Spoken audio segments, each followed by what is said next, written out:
Think back to games you played when you were younger. Ones that first come to mind will be Little Big Planet 2, Minecraft, and the OG Lego games. All of these are valid games where millions of people will probably come away with having some of the most memorable gaming experiences, back when games weren't filled with microtransactions out the ass and actually ran on release.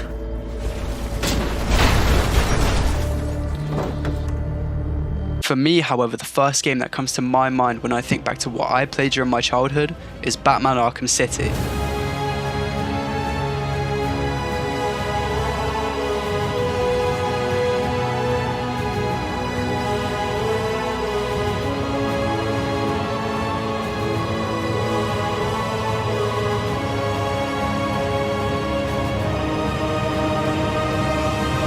Batman Arkham City came out in 2011 and was developed by Rocksteady. Their reputation nowadays has been eviscerated following the release of Suicide Squad Kill the Justice League, a game where you kill off everyone in the Justice League, piss on their bodies, and fight the same endgame boss for the foreseeable future. But back in 2011, Rocksteady could do no wrong. They were held up on a pedestal after the release of Batman Arkham Asylum. After introducing new innovative mechanics such as the combat system that has influenced so many games throughout the years, a great atmosphere, and even bringing in Kevin Conroy and Mark Hamill to reprise their roles as Batman and Joker, people were eager to see what Rocksteady had to offer for the next game. Arkham Asylum was also one of the first licensed superhero games where the devs actually cared about the source material and wasn't just some dogshit movie tie-in game to make money. Giant lizards. But before I get into the actual game, be sure to like and subscribe. This video took me a stupid amount of time to make, and I'm pretty sure my PC's on the verge of blowing up. What the fuck is going on? Arkham City starts off with a close-up of a painting of Cain and Abel. Now this painting becomes a lot more important later on in the game, so I won't talk about it just now. Two-Face's thugs pull back the painting to reveal a safe. We don't know what's in here yet, but they say to each other not to open it, otherwise Two-Face wouldn't be too happy. After conversing about the sightings of Batman, the camera cuts to a shadow of what we think is Batman himself. But when a nearby window gets smashed, it's revealed that Batman has gone through some very, very big changes since the first game.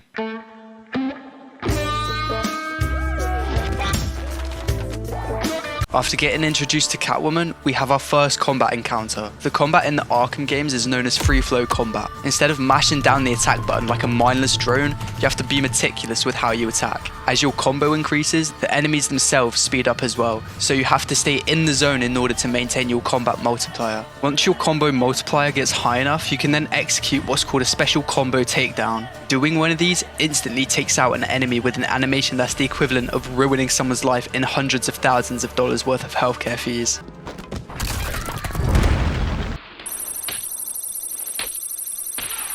But it also gives you a split second to breathe and assess who you want to take out next. There are a bunch of combat upgrades that you can get as well that work the same as the special combo takedown, but can stun or take out multiple enemies at once. Getting hit while you have a high combo puts your flow to a grinding halt, forcing you to build it back up all over again. Once we've taken out all the enemies, we can finally go over to the safe and figure out what Catwoman wanted so bad. With a 100 lockpicking skill, the safe gets opened.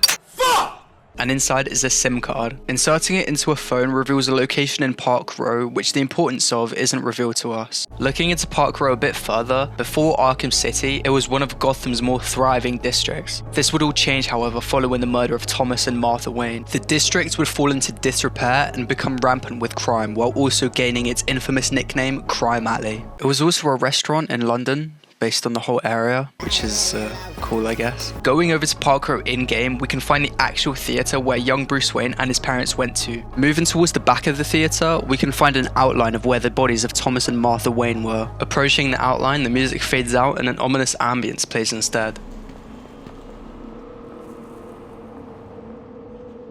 Lightning sounds that sound like the gunshot that killed Bruce Wayne's parents can be heard, followed by the bat sound that plays whenever you finish taking out enemies in-game, symbolizing the death of Bruce Wayne's parents. The sound of bodies falling to the ground can be heard as well. Next to the outline is a single rose and a bouquet of flowers with a note from Hugo Strange, the main antagonist of the game, who also knows that the identity of Batman is Bruce Wayne. but with a quick bit of research on Reddit, according to Gotham Fan 2007, Strange found out the identity of Batman by creating a psychological profile of the man most likely to be Batman, and then matched it against the most logical candidate. Also, it's been a meme for a while, but the people in the Batman Arkham subreddit are actually so unhinged. Some of the shit they post rots my brain to the highest level. The note left by Strange says it will end where it all began. Next to the note is also a tape recording. Interacting with it plays a message from Strange while Batman kneels and mourns the death of his parents. How does it feel, Wayne, to stand on the very stones that ran with your parents' blood? Do you feel sad, full of rage? Or does that outfit help bury your feelings, hiding your true self? Oh, you are a truly extraordinary specimen. I look forward to breaking you. The whole composition of this scene shows to us that all Strange wants to do is break Batman mentally. With the message from Strange, the note, the single rose, which I think was left by Batman himself because that's the side that he kneels on when remembering his parents, to finally the bouquet of flowers that were left by Strange that dwarfs the singular rose in an attempt to try and get inside Batman's head that he doesn't do enough to remember his parents. But even though Catwoman has what she came for, we still get caught by Two-Face and then get flashbanged out of nowhere. Wake up, Mr. Wayne. We have much to discuss. Strange? You won't get away with this. I already have. Oh, now we're getting into the real meat and potatoes of the game. After a cliche "you won't get away with this" dialogue exchange between Bruce Wayne and Hugo Strange, You can't keep getting away with it! we finally get to see Bruce Wayne for the first time in an Arkham game. Truly spectacular. Also, what is this guy taking a picture of? How's it going, everyone? So in this video, I'm going to talk about how to get a faster trigger finger on your controller. From what Vicky Vale just said, Bruce Wayne is about to go up and protest against the creation of Arkham City, which, after being 7 minutes into the video already, I should probably explain what it actually is. Arkham City is an entire section in the center of Gotham that has been turned into a super prison, where criminals transferred from Arkham Asylum and Blackgate prison are allowed to roam free and do whatever they please as long as it's within the confines of the city. In turn, causing a full-on gang war between Joker, Penguin, and Two-Face. You do fuck all. Yep, sounds like a great idea. Have all of the most dangerous criminals in the world right in the center of your city just to roam free. Excellent plan. These scenes of Bruce Wayne protesting against Arkham City actually mean a lot more than you initially realize. Bruce Wayne was going to try and take down Arkham City with his political and social notoriety. And we will make Gotham great again. Thank you, Ohio. Which is why the game starts off like this and not for plot convenience for him to get captured. How the fuck? He was only going to use Batman as a last resort in case shit hit the fan. This is briefly shown from the first conversation we have with Alfred, where Bruce says that getting captured and thrown into Arkham City wasn't a part of his plan. I watched your incarceration on the evening news. Was getting yourself arrested a part of your plan all along? Not exactly. Although I did get some one-on-one time with Hugo Strange. This one-on-one time with Strange that Bruce mentions is a monologue from Strange where he says that now that Bruce Wayne has been captured, Protocol 10 is ready to begin. Protocol 10 being the main MacGuffin of the game, which we find out more about as the game goes on. Also, Hugo Strange being the main antagonist of the game strays from the classic Batman vs Joker storyline. In a behind-the-scenes video, the devs actually say that the initial idea for the story of Arkham City was to have loads of villains from Batman's Rogues Gallery in one centralized area. What got us excited is what if you have this huge district of Gotham and then you put all of these supervillains into it. That was where the genesis of the story was. And I'm assuming that they came to the conclusion that the only person that will be able to pull something like that off would be Hugo Strange. He's also just a very underutilized and underrated villain in general. After Strange leaves, we get flashbanged once again, revealing that we're in some kind of interrogation/torture room. After taking out one guard and stealing his encryption key from his radio, we're pushed into a processing room where inmates are held before they get thrown into Arkham City. At first glance, you'll notice that the game has a grungy, almost post-apocalyptic vibe to it, which fits perfectly for the game. It's reminiscent of games such as Condemned Criminal Origins and Fallout New Vegas. Looking at different areas of the map, you can see just how run down and decrepit everything is, showing that there are no laws, it's every man for himself, and it's either kill or be killed. Looking into the corner of the room, we can find Black Mask trying to push guards away from putting him into Arkham City with half a chair. Going into the line, we see Deadshot letting us know that he's put Bruce Wayne on some kind of list. Bruce Wayne, you're on my list. It's beginning to look a lot like Christmas. After being assaulted, we get put behind a door that leads to the rest of Arkham City alongside two other people, Random Prisoner 4302 and Jack Ryder. Great. Jack Ryder is one of Gotham's more notorious investigative journalists. He was put inside Arkham City because he was going to try and use his talent as a journalist to look more into Hugo Strange and his involvement with Arkham City. Just like Jack Ryder, there's a bunch of political prisoners that have been wrongfully thrown into Arkham City that you can find trying to hide from the ongoing chaos. Thrown in by Strange himself because of their objection to the creation of Arkham City, and out of fear that they were learning too much about Strange's plans and what he wants to do with the city. When the doors open, we get swarmed by inmates that look like animals in a cage going feral to get a hold of the fresh meat that's just been let in. We see Ryder get absolutely dunked on, forcing us to help him, in turn getting us knocked out by Penguin. After waking up, Penguin yaps on about how the Wayne family destroyed his. Countering Penguin puts us into a fight sequence against all his henchmen, and the combat here isn't really that difficult, as all you have to do is just stand still and wait for them to run up to you, where you only have to counter until you break free from the handcuffs. Punching the thugs while you're in the handcuffs doesn't do anything apart from drag out the fight longer than it needs to be.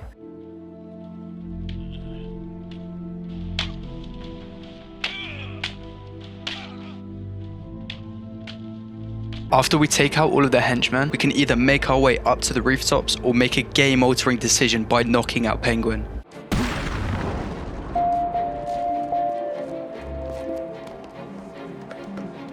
Once we make it to the rooftops, we get in contact with Alfred, where he says that there's more interference than usual, implying that there's some sort of signal jammer inside of Arkham City, blocking any communication from going in or out. Bruce Wayne requests an immediate drop on the roof of the Ace Chemicals building, where we can finally become Batman. Something's in my ass. Now we can truly indulge in a full Batman experience. Looking at the gadgets that we start off with, you'll notice that this is a big change from Arkham Asylum, where you pretty much start off with fuck all. You're broke. You're fucking poor. This could be because after Arkham Asylum, he didn't want to be ill-equipped for any other random shit that could happen in the peaceful city of Gotham, showing that Batman truly learns from his mistakes.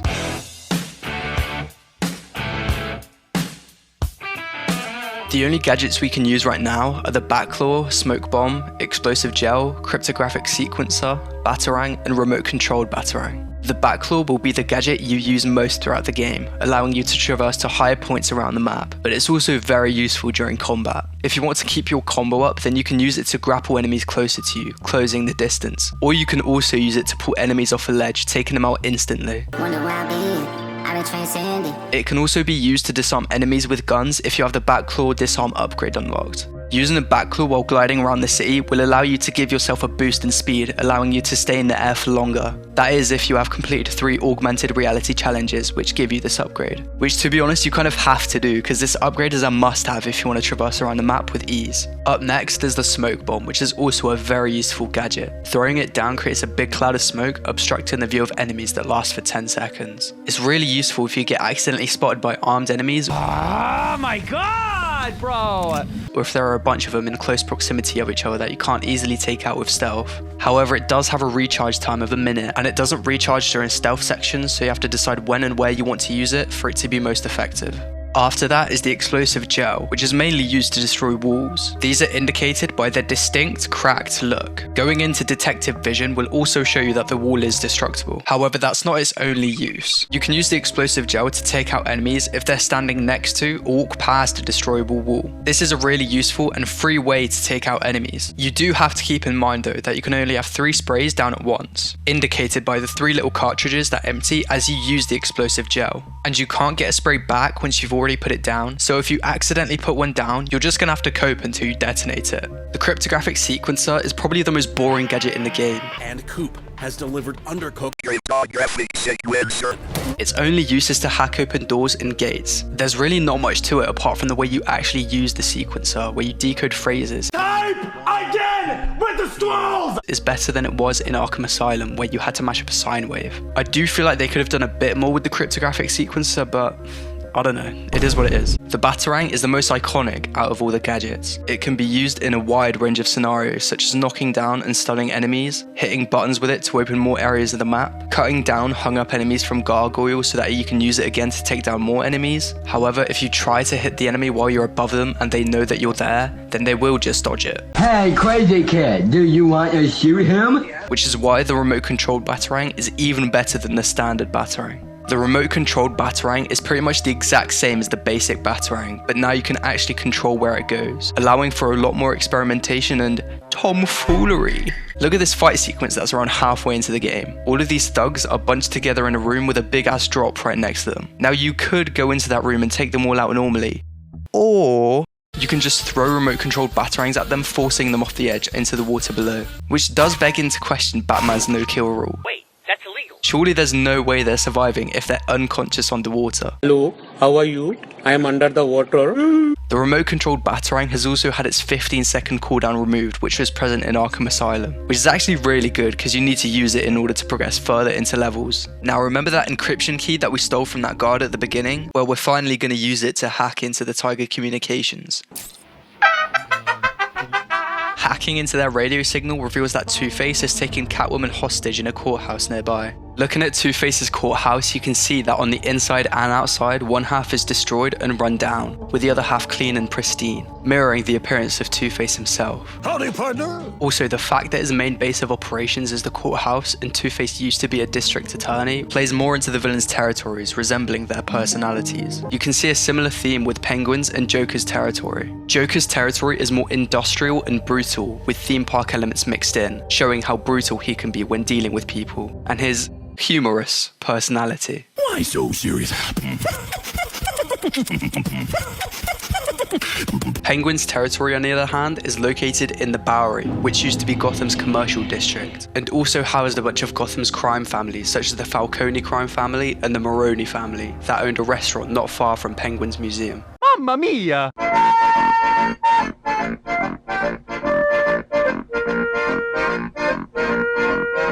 This fits with Penguin's personality, as he would fund much of the criminal operations that were going on in Gotham, as his family used to be extremely wealthy before the Wayne family made them encounter financial burden. Which also goes back to the beginning of the game, when Penguin was talking about how the Wayne family destroyed his family, showing that even after so many years, he's still angry that his family got ruined and how he'll stop at nothing to get what he wants. All the territories resembling each villain's personality is them still trying to cling on to the last of the power that they have now that they're stuck in Arkham City, resulting in them trying to take as much control of Arkham City as possible. But anyway, under the impression that Catwoman knows what Protocol 10 is, we go over and save her. Inside of the courthouse, going up the ladder overlooking the whole room, we can see that there's an armed thug. Here the game teaches us how to take thugs out stealthily, which can make combat sequences a lot easier to deal with. After taking out the armed thug, we then have to fight the rest of the thugs inside of the courthouse below. The fight here isn't difficult, but it's one of the many combat sequences where we have to fight a load of enemies at once, and it will only get harder from here. After taking all the thugs out, we save Catwoman and ask her what she knows about Protocol 10, but find out that she doesn't know anything about Protocol 10, but does say that Strange has been missing for years and then out of nowhere is just put in charge of running Arkham City, and that him and Joker are rumoured to be working together.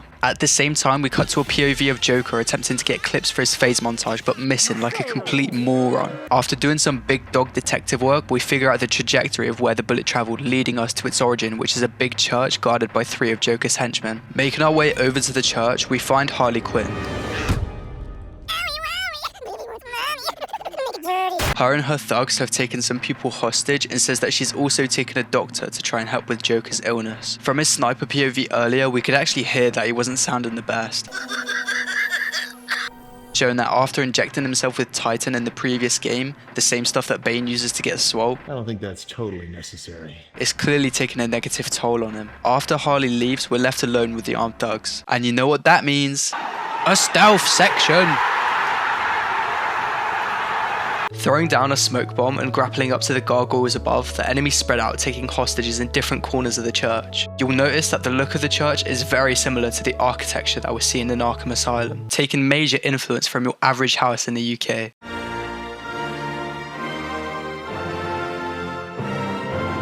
This is a way for the game to reintroduce us to how the stealth works by showing us an environment that players would already be familiar with, while also teaching us about new things that have been added. The stealth sections in Arkham City have been kept the exact same like Arkham Asylum, seeing as the devs had already fleshed it out so well and made it extremely intuitive to learn. They did add a couple more enhancements to make the stealth a little more fun, including a few extra ways to take out enemies, such as taking out 2 people out at the same time, taking them out from above and below, and also allowing the use of a lot more gadgets during stealth, to truly make you feel like Batman.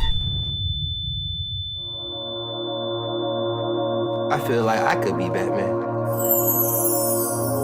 I feel like you could be Batman. Anybody could be Batman. You just gotta get the gadgets. Gadgets. Another thing that I should add is that the detective vision in Arkham City has undergone a big overhaul since Arkham Asylum. While it may look and work the same as Arkham Asylum, the developers actually made it more of a burden to use in certain scenarios. After Arkham Asylum came out, the devs thought that detective vision was too useful and that players were relying on it for too much of the game, resulting in some people using it for almost the entire game and distracting them from the game's intended design aesthetic. To counter this problem, the devs started to come up with ideas on how to make players not use it as often. One idea that they wanted to introduce was to add a time limit on the use of detective vision.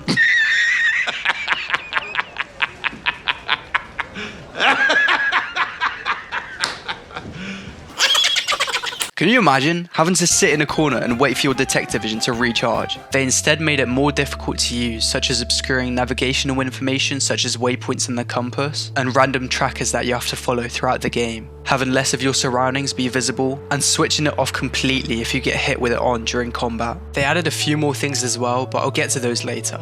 After taking out all the thugs and making it to the top of the church tower, we see that the sniper rifle that was used to try and kill Catwoman was being controlled remotely by Joker. Looking at the rest of the room, it's also fitted with a bunch of explosives, so it's safe to say some shit's about to go down. After scanning a radio transmitter to find out where the gun was being controlled from, Joker appears on the screen. He goes over what happened at Arkham Asylum and is clearly bitter about the fact that Batman left me to die. After setting the bombs to explode on a timer, Batman yeets himself out a window and escapes. On our way over to Joker's location, you can actually hear thugs on the street talking about what just happened and debating whether it was Batman that blew up the church or Harley Quinn. I'm telling you, Batman blew up the bell tower. No way. Since when does the Bat do things like that? Since 5 minutes ago. You're full of crap, man. I saw Joker's girlfriend going in there earlier. If anyone blew up the church, it was her. This is present throughout the whole game, which can make for some pretty funny moments where the thugs are just talking about random shit while they're roaming about, probably bored with nothing else to talk about. Heard Ivy was in here. That chick's hot. There's no way I'm going anywhere near her. One instance where the thugs are conversing with each other, one of them makes a comment about Harley Quinn previously being a male. Do you think the rumors are true? What? That Harley used to be a dude? Nah, the ones about the Joker dying. Which at face value sounds like a wild comment to just make, with the other guys not questioning it further. But it's actually referring to the development of Arkham Asylum, where the motion capture for Harley Quinn was performed by a man, and this became a sort of inside joke in Rocksteady. But the thugs having random convos and talking about what you do across the game makes you feel like you're actually a part of the world, and that the stuff that you do throughout the game is recognized by random enemies. But eventually, once we followed the signal, it leads us to the Psiona steel mill. With no obvious way to get in, Batman comes to the conclusion that he has to send himself down through the main chimney, where he has no obvious way of telling if there's going to be anything to land on, so he could just be sending himself to his death. But as luck would have it, there's a conveniently placed line for him to land on. How convenient. As we make our way further through the steel mill, the game forces us to use every gadget we've got unlocked so far in order to progress further into the level. This gives purpose for every core gadget in the game and doesn't make any of them feel useless. Making our way into the main area of the steel mill, we can hear a conversation between Harley Quinn and Joker.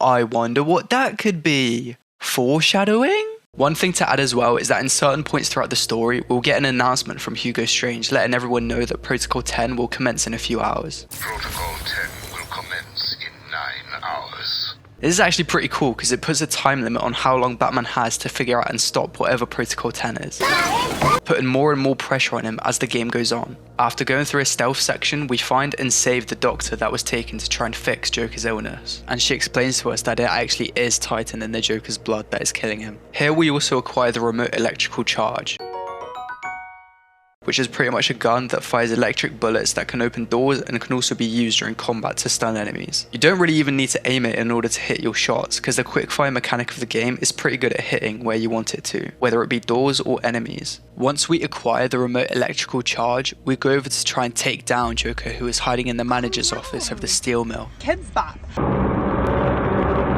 We use the remote electrical charge to smash the entrance open with a massive hook that's hanging in the air, and when we grapple up, we get kicked down by a big ass guy called Mr. Hammer. Hi, buddy. Also known as Mr. Abramovich, who appears to have one of his arms amputated. Clearly Batman's detective vision is bugged, because how is it not able to see Mr. Hammer through the wall? It's a feature, not a bug. Throughout this fight, we get ambushed by a whole slew of Joker's thugs, but using the newly acquired remote electrical charge, if we shoot it at Mr. Hammer, he starts having conniptions and begins to spin around, potentially committing the sinful act of friendly fire.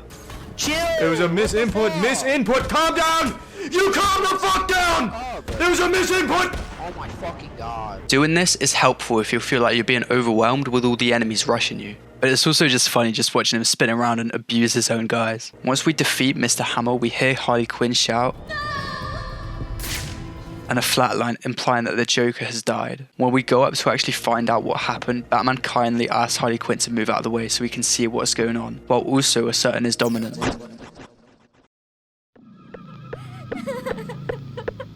Like this. Get out of my way, Quinn. Leave us alone, B-Man! I said move!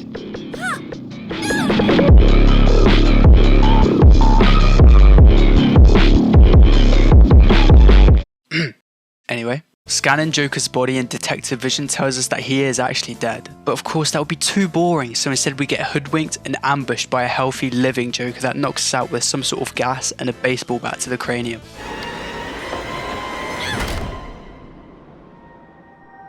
Oh yeah, Catwoman is still in this game. Do you remember her? No.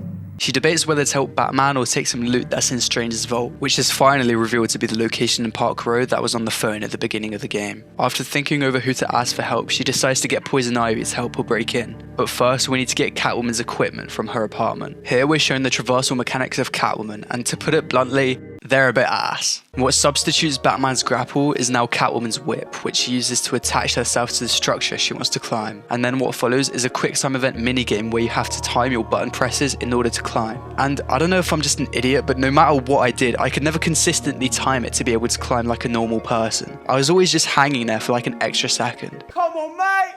It's just so clunky to use. What could have been better is instead of having one button to climb with a ring that shows up and gets smaller, they could have had the actual button you need to press and just have that on screen instead of a ring. But anyway, the equipment that we get from Catwoman's apartment are the caltrops and the bowlers. Balls. The caltrops are pretty much a non-lethal mine that you place that stuns enemies when they walk over them. And the bowlers are a projectile weapon that can be used during combat to lightly tickle enemies and knock them back a few microns. Throwing enough of them at someone does knock them out though. She can also use her whip to pull enemies to the ground, similar to how Batman pulls enemies closer to himself. Now that we've got the equipment, we can start making our way over to Poison Ivy's hideout, which is guarded by 3 armed thugs. Entering the hideout, Poison Ivy is not happy to see us, saying that Catwoman killed her plans. Oh, come on. You're not seriously going to hold that against me forever, are you? You killed them all. She pulls us down, and now we have to fight waves of enemies with poison gas slowly rising after each wave. Yay!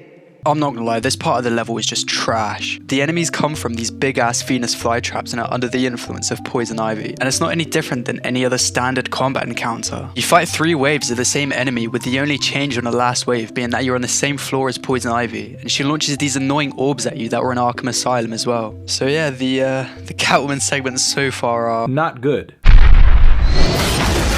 My leg! One thing about these Catwoman segments throughout the game is that they were actually DLC when the game first came out. There was a whole controversy about the DLC because new copies of Arkham City had a code that you would have to enter when you started up the game in order to actually unlock the Catwoman segments. But people who rented the game or bought it pre-owned would have to dish out another $10 in order to actually get the DLC because they just got a used code. Arkham City's game director Sefton Hill's response to all this was, I certainly understand and appreciate the concerns of the DLC issue, but that was the decision that was made. His entire response in a nutshell was, fuck you, give me money! They later, however, did resolve the issue by adding all the DLC content just baked into the Game of the Year edition of the game. But anyway, after we defeat all the thugs, Catwoman gets restrained and then we transition back to Batman, the actual good bit of the game. Clean up on aisle? My pants! Joker tells Batman that he's injected him with his own blood, poisoning him with the same illness that Joker has, and that he nearly had a cure, but it was taken from him. Joker then tells Batman that he spent weeks shipping his own blood to hospitals in Gotham with the goal being to poison the whole city. Batman assumes that that's Protocol 10, but Joker says he doesn't know what Batman's on about. And then pushes him out of the building.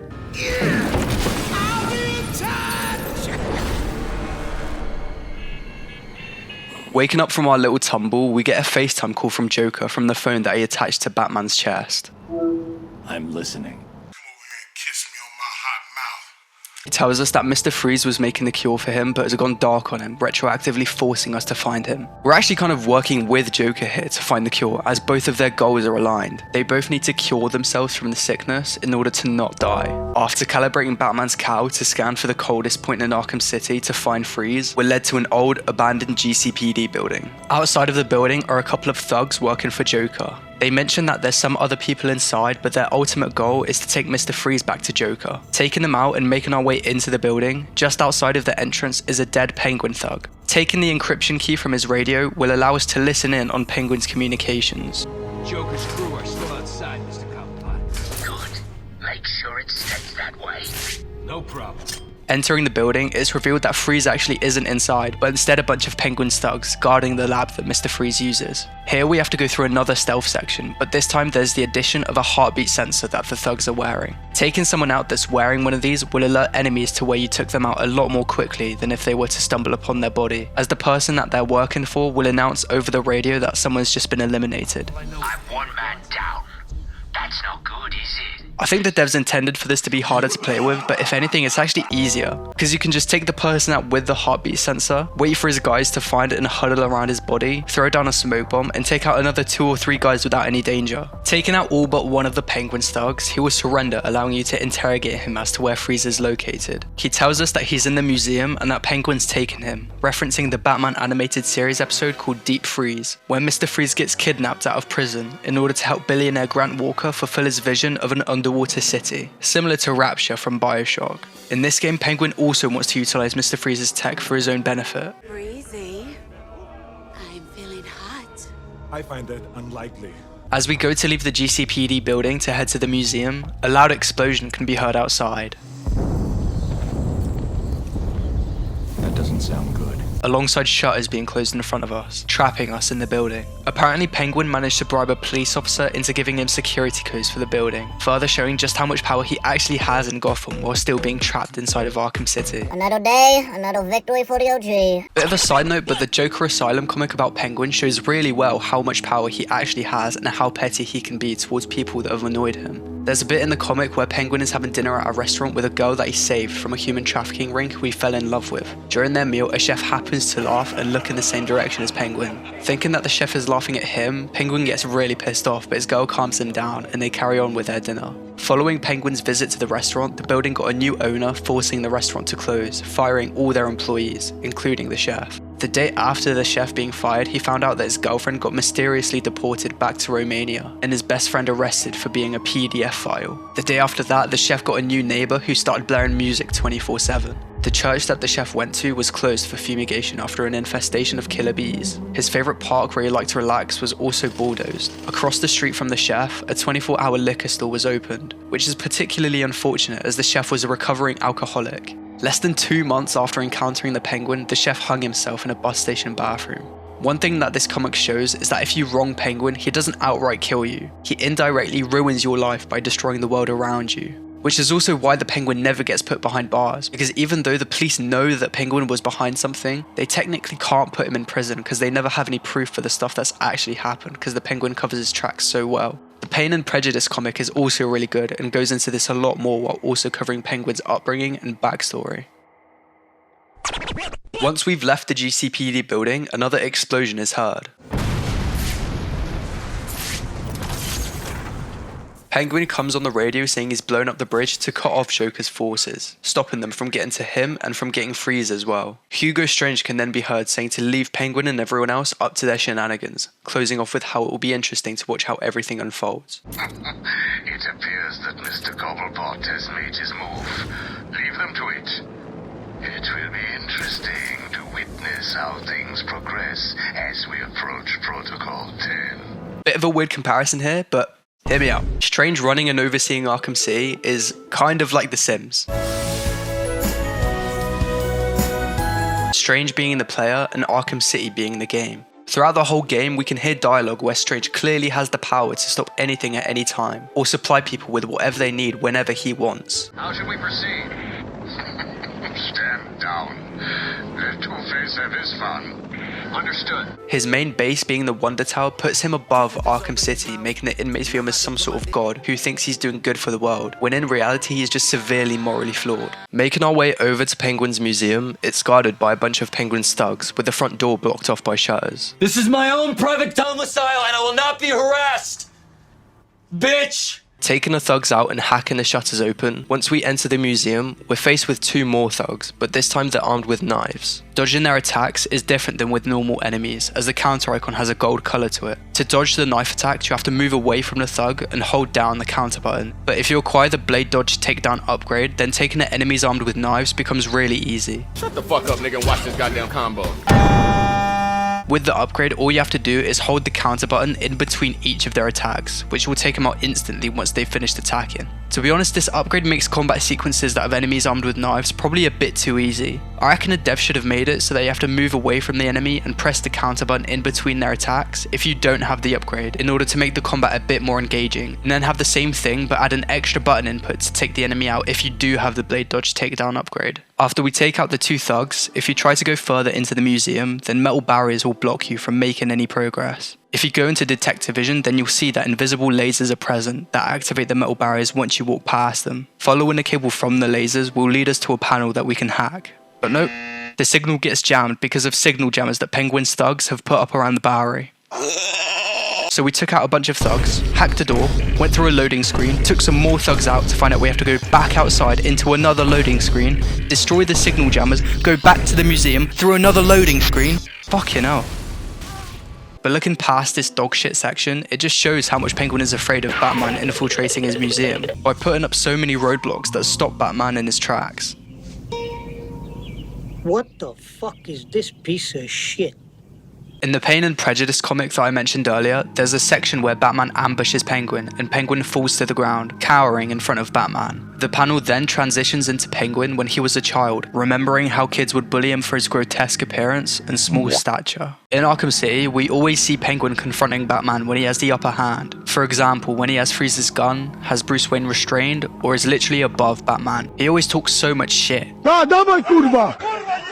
No, ty jesteś ujebany, kurwa, szmata pierdolona! But as soon as he's confronted face to face with Batman or Bruce Wayne, he shits himself and turns into a little bitch.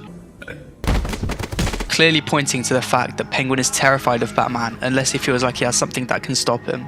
Later in the comic, Penguin can be seen standing in front of a mirror, seeing himself as Batman, describing the way he moves and his infinite aura when he enters a room. Penguin describes and views Batman as the swaggering protector of Gotham and a masked bully. Penguin isn't just scared of Batman, but he's also jealous of him, wondering what the world looks like from his point of view, both physically because of his height and metaphorically with how the people of Gotham see him as their hero.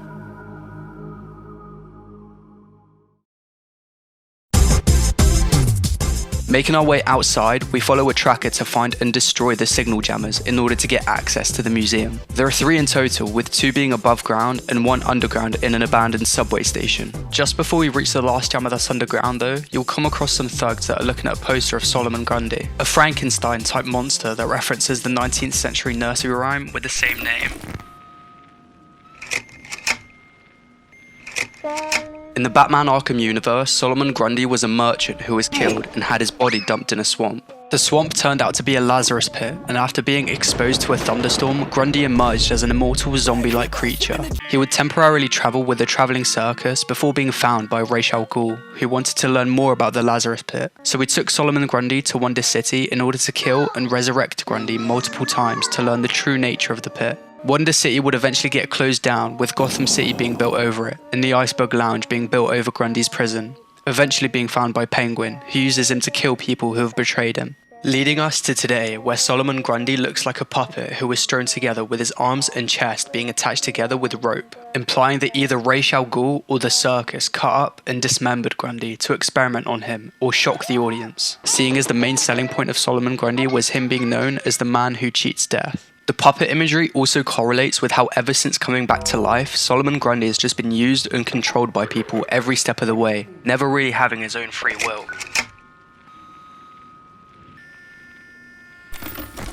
Destroying the last signal jammer finally allows us to get into the museum to find Freeze. Heading to the main area of the museum, there's a last-ditch attempt to try and scare off Batman. Moving down, we see that there are a bunch of Penguin thugs beating up an undercover police officer. Here we're introduced to another new enemy type, a thug in body armor.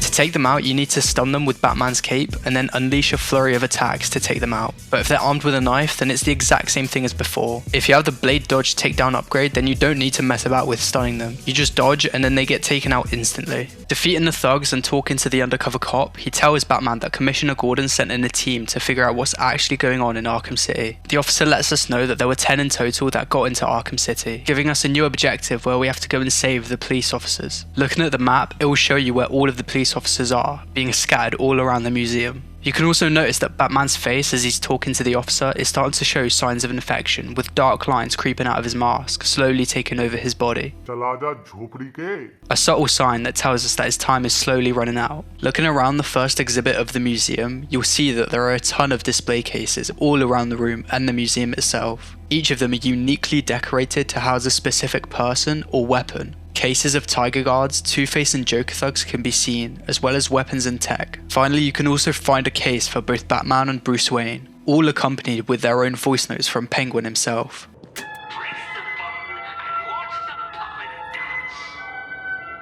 One reason that I could think of as to why Penguin has all these cases could be because of his insecurity with his height and appearance. So he compensates by collecting so many people and weapons to put fear into criminals that want to try and cross him. Because after all, whatever Penguin wants, he gets. Whatever Daddy wants, Daddy gets. Moving further into the museum, we reach the Gladiators pit. A cutscene plays where we see another one of the undercover officers being shot and killed. Penguin tells Batman that he's got a display case with his name on it, and that Batman is standing right where Penguin wants him. After some classic, you're not in charge here anymore, we get plunged into a big ass combat sequence with all of Penguin's thugs. Wait, who's that with one arm? Identify yourself! Who the fuck are you? I'll talk about him more soon. The combat here is pretty standard with everything else that we've encountered so far, with the only thing being that you need about 7 eyes to keep track of all the thugs trying to fight you. Taking out all the thugs, Penguin will get annoyed, telling Batman that he wasn't meant to do that. He shoots down a cage above us, revealing a Penguin thug who's been injected with Titan, the same monsters that were present in Arkham Asylum. And if you found Bane's hideout while exploring the map, then he actually explains that Joker managed to send some of the Titan formula out of Arkham Asylum. The Payaso managed to send some off Arkham Island before you stopped him. Seeing how Hugo Strange has the power to do anything he wants, him and Joker probably arranged to have the Titan formula delivered to Arkham City from wherever Joker was hiding it. Fighting the Titan injected thug, you have to stun him with Batman's cape 3 times before you can get any meaningful hits in. After doing this, you can eventually jump on his back and control him. Not very well, but you can still guide him to do collateral damage to the normal thugs that were released. While on the Titan thug's back, you can do a ground pound which releases a shockwave, knocking anyone within the radius to the ground. And you can also do a charge attack, knocking anyone standing in front of you to the ground as well. With enough hits, you can actually fully knock thugs out, whittling down the number of enemies you have to fight ever so slightly. After taking out all the enemies, Batman tells Alfred that the situation is worse than he thought, letting him know that Penguin has a supply of the Titan formula. And then for some reason, Barbara Gordon comes in out of nowhere and starts talking. He's got what? How do you get Titan off Arkham Island? What's going on here? Your suit's bio readings are spiking. Nice of you to join us, Oracle. Even Batman acknowledges her absence throughout the game as well. I guess the devs forgot that she's also a crucial part of the Arkham games. No! No! Chasing after Penguin, we leave the Gladiator's pit and reach the torture chamber. Destroying a wall of ice, we instantly get frozen in place with the camera cutting to Penguin, who's gotten a hold of Mr. Freeze's freeze gun. Penguin then freezes one of the undercover cops that's trying to run away. He tells us that he'll be in the Iceberg Lounge when we're ready to go after him again. Freeing ourselves from the ice and dropping down onto the icy lake below, the ice cracks beneath our feet, telling us that in order to traverse across the ice, we'll have to take it slow and steady. Because if you try and sprint across it, you fall through and get eaten by a shark who's ironically called Tiny. They've got no fangs and they've got no venom, so I'm in no danger whatsoever. This area actually has a lot of similarity to the Killer Croc section that was in Arkham Asylum, where you would have to make your way through Killer Croc's lair to collect spores in order to synthesize an anti-Titan compound. There you would also have to take your time while moving around the area in order to not alert Killer Croc to where you are. There you could also crouch walk, which was faster than walking normally, allowing you to complete the level a lot faster. Here in Arkham City, it's been changed a bit. If you're playing with a controller, then you're no longer able to move at normal walking speed like you were able to in Arkham Asylum. Instead, you have to gently move the stick until you start slowly creeping forward as to not break the ice. This doesn't apply if you're playing on keyboard and mouse, as you can move freely at max walking speed. The crouch walking strat, however, is still possible in Arkham City, making it the go-to way to traverse across the ice. Also, if you fall through the ice and fail too many times because you're a moron, then the game will straight up just nerf the ice, allowing you to move at max walking speed. Reaching the frozen cop, we break him out of the ice and grapple him to a safer location. There are still 2 more cops frozen around the room, and the ice that would be around them has melted away, so you have to cut down a platform that's hanging with a batarang in order to get to them. All around the room are rings that you can hook onto with the backlaw, which will allow you to pull yourself in that direction. Once we've saved the remaining undercover officers, we now have 3 areas that we can go to: the Iceberg Lounge, the Armory, or the War Room. Seeing as Penguin said he'll be waiting for us in the Iceberg Lounge, we'll go there first. Entering the lounge, we're presented with a circular room with an icy platform in the middle that Penguin is standing on, alongside 2 more undercover cops who he's keeping hostage. Trying to get to Penguin, he'll block us off by shooting Mr. Freeze's ice gun, forcing us to leave and come back later once we found Mr. Freeze himself and figured out how to disable his gun. Moving over to the War Room, just outside are 3 of Penguin's thugs. They don't immediately come after Batman, but going into detective vision, it's apparent that they're standing behind one of the same metal barriers that we had to go past at the beginning of the museum. The interaction here between Batman and the thugs is actually quite funny, as they keep clowning Batman for not being able to get to them, thinking they're safe behind their metal barriers. Shut up, you dickhead, now fuck off! There's a control panel that you can hack, disabling the laser, and once you cross past the point where it's meant to close, the thugs shit themselves and immediately go after Batman. Taking them out and entering the room, we're instantly greeted by Mr. Freeze, who is locked up in a display case, ironically decorated to be a beach. To free him from the case, we have to destroy a wall and go round the back. But before we do that, right in the middle of the room, there's actually a map of Arkham City and illustrations of who controls what territory. Labels of the territories that Joker, Penguin, and Two-Face control are visible, alongside territory that is yet to be claimed. Strategies of how Penguin wants to push in can be seen, and also you didn't hear this from me, but the territories suspiciously resemble the shape of a dick. Display cases for both Joker and Harley Quinn are surrounding these plans, presumably because Penguin wanted to rub into their faces what he's planning in case he did manage to capture them. In the corner of the room, a blueprint for the Sionis steel mill can be seen pinned to the wall, being titled Operation Kill Joker. Perfect labels for the rooms and where Joker's office is implies that Penguin had someone go in and pretend to be a Joker thug in order to gain intel. Photos of the steel mill from the inside are also pinned with titles such as Inherent Acataphasia, which is pretty much an inability to put into words what you're thinking, supported by the gibberish that is written on the photos themselves, looking like someone's just stomped on their keyboard a few times.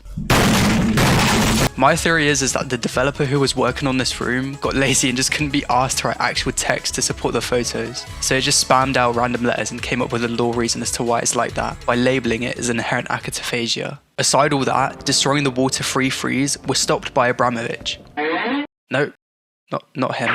He's the brother of Mr. Hammer, and it's clear to us now that they were both conjoined twins that were separated, leaving both of them with one arm. Around the back of the display case containing Freeze, there's actually a poster of the 2 twins when they used to work for a circus, indicated by the Russian text at the bottom saying Tirkus, meaning circus in English. It appears that when they were part of this circus, they were forced to fight against each other, with their names being Mowat versus Sierp, meaning hammer versus sickle. which is actually kind of fucked up to think about. Two brothers hindered by them being conjoined, forced to be a part of a freak show.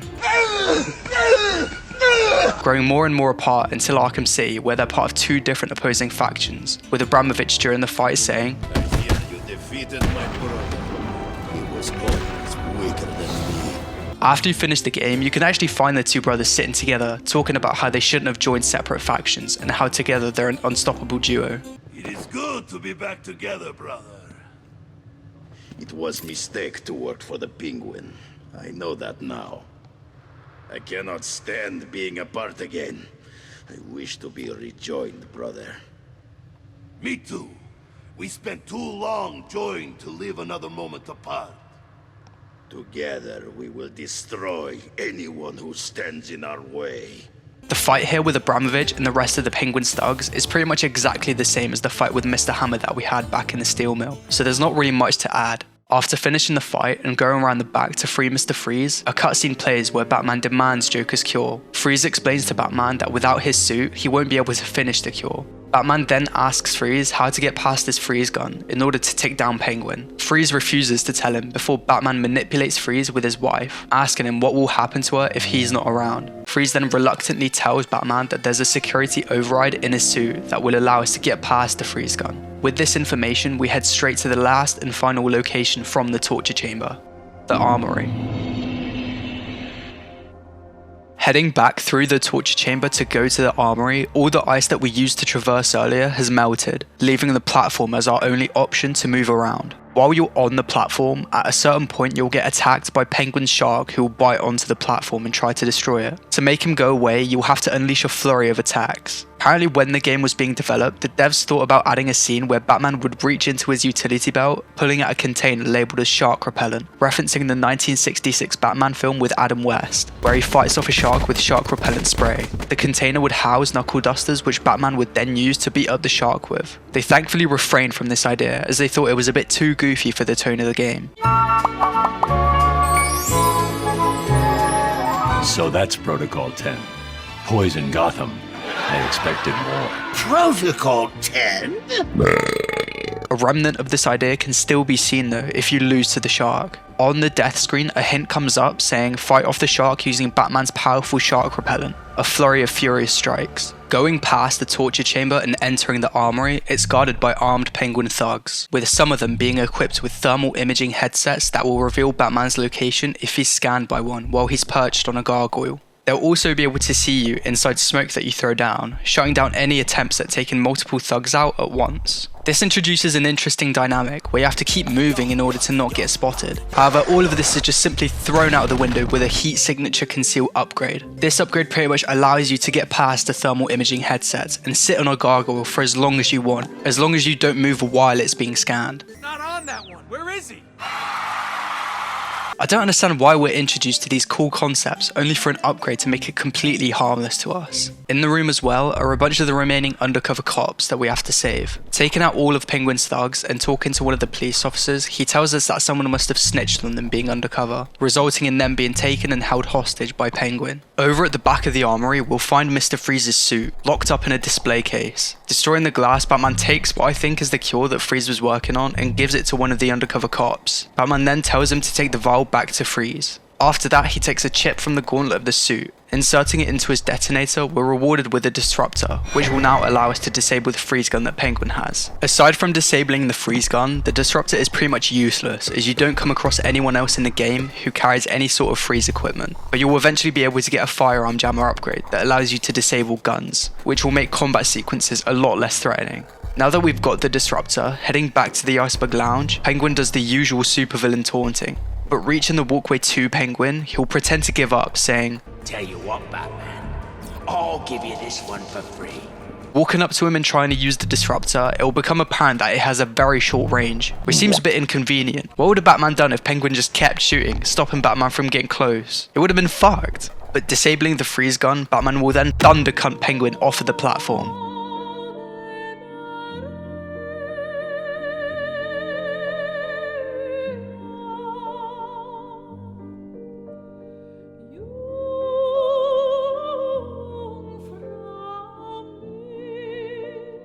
After pretending to cower away, Penguin then sets off some bombs that he planted, destroying the icy glacier that Batman's standing on, and the floor below, sending him down into Solomon Grundy's prison, plunging us into a boss fight with him.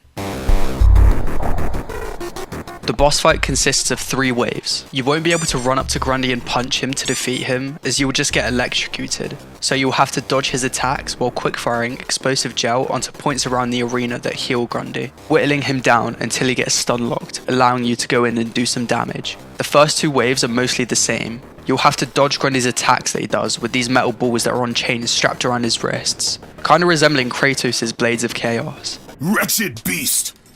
I know who it is you serve! On the second wave though, Grundy's attack pattern changes with him spinning around, forcing you to keep your distance until he stops. Destroying the points that heal Grundy during the second wave will also result in a bunch of silverfish type things to spew out of Grundy's chest. To get rid of them, you'll have to throw batarangs at them to destroy them. Once they're released, they just sort of scatter, so you wouldn't think that they're a problem. But if you do manage to get yourself caught near a bunch of these things, then their hitbox seems to be quite wide, stun locking you until they're all gone, making them fairly annoying if you don't deal with them quickly. Fuck off, you baby-eyed little sticks! Finishing the second wave, the game makes you think that Grundy's finally died. Going to finish him off, he grabs you and pulls you to the center of where all the electricity is. Freeing yourself from his grasp, he'll be stuck in place, but this time his attacks consist of him throwing his metal ball at you, with an electricity pulse being produced once it lands. This, alongside the points that heal Grundy being blocked off while they're powering him, forces you to time when you want to attack, making for a pretty challenging last wave. Destroying all the points, you'll be able to run up to Grundy and rip his heart from his chest, defeating him for good. All in all, for the first proper boss fight of the game,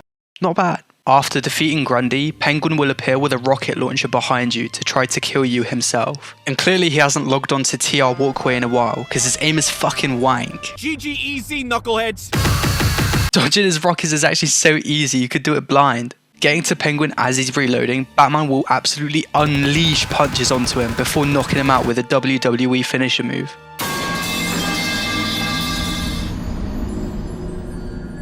Knocking him out, we'll regroup with Mr. Freeze, now in his suit, back at the start of the museum. Seeing Penguin, Freeze immediately starts to torture him by crushing his hands and pinning him against a display case containing a mysterious woman, cracking the glass of the case in the process. Ironically, Freeze locks Penguin in the display case that was meant for Bruce Wayne, showing us how whatever Penguin does, he will never really be able to get revenge for what the Wayne family did to his family. While Freeze is locking up Penguin in the display case, Batman asks where the cure is, which Freeze responds with that there isn't one. He explains that creating the actual antidote itself was easy, but to put it into production would be impossible as the cure degrades too quickly for it to be effective, resulting in it needing some kind of restoring enzyme. Batman recognizes the chemical structure of the enzyme and says that Ra's al Ghul has been exposing himself to that enzyme for centuries. After hearing his name, the mysterious lady starts going into a frenzy trying to break out of her display case. Once she frees herself, she cuts herself on the glass from the case while saying that Batman isn't worthy to speak of Ra's al Ghul's name. You're all not worthy. The assassin runs away with Freeze noting that Batman's let his only hope escape, but because of the assassin cutting herself on the glass, Batman now has a trail right to Ra's al Ghul. Scanning the blood, Batman will let Oracle know that he's going after the League of Assassins, and that he recognized the symbol on the assassin that ran away, saying she's part of Talia al Ghul's elite guard. Instantly, at the mention of Talia's name, Oracle starts getting annoyed. I knew it. What is it about that woman that makes her instantly the most important person in your world? Clearly alluding to the fact that in previous situations, Batman's relationship with Talia has been a problem, distracting Batman from the main objective. I'm only asking for one hot tour! Is that too much to ask for? With Oracle even saying herself that this has been a problem in the past. Don't let her get in the way again. Batman reassures Oracle that he's not after Talia, but Ra's himself. Leaving the museum, Batman requests an equipment drop for the line launcher, which I'll talk about more once we actually get it. Using detective vision to follow the trail of blood, we eventually reach a dead end, with bloodied bandages visible on the ground. Scanning the bandages to get more clues, we get ambushed by the assassin herself. Here we get put straight into a chase sequence, where we have to chase the assassin across the rooftops of Arkham City, reminiscent of the James Bond and Mission Impossible films. In order to find Ra's, we'll have to put a tracker on the assassin, and eventually we reach a rooftop where we actually fight her. Countering any of her attacks, Batman will dodge and place a discreet tracker on the assassin's back. Unless you manage to somehow fall off of the rooftop, then it will become evident that Batman still hasn't developed object permanence. She got away.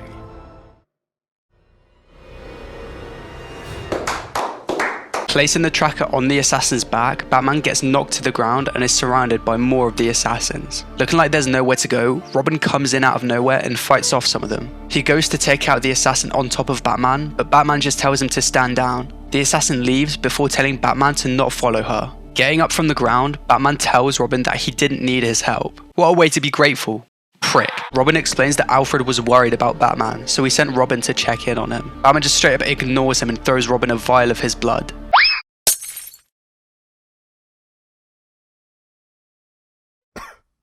Instructing him to analyze it and start searching hospitals and emergency rooms that contain this blood, as anyone with it in them will be dead in 24 hours. Robin offers to help Batman in Arkham City, but Batman continues to shut him down, telling him that he's needed more in Gotham. Before leaving, Robin hands Batman the line launcher, which will be integral in getting around in the levels to come. In its most basic form, the line launcher allows you to get from one side of an area to the other. You can also use it to perform a takedown on enemies. While on a line launcher, you are given the ability to go into a different direction, where aiming will slow down the game.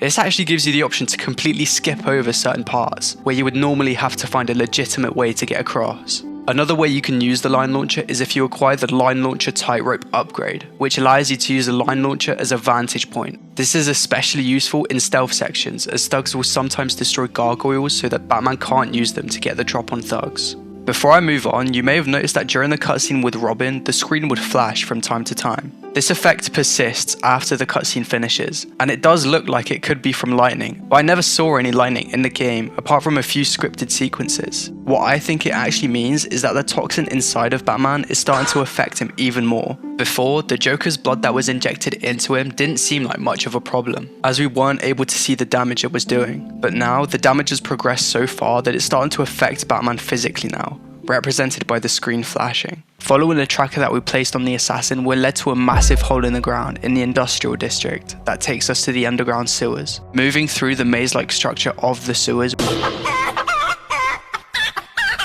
we eventually come across some of Joker's thugs. It's revealed that they're trying to find and take out what's left of Penguin's thugs.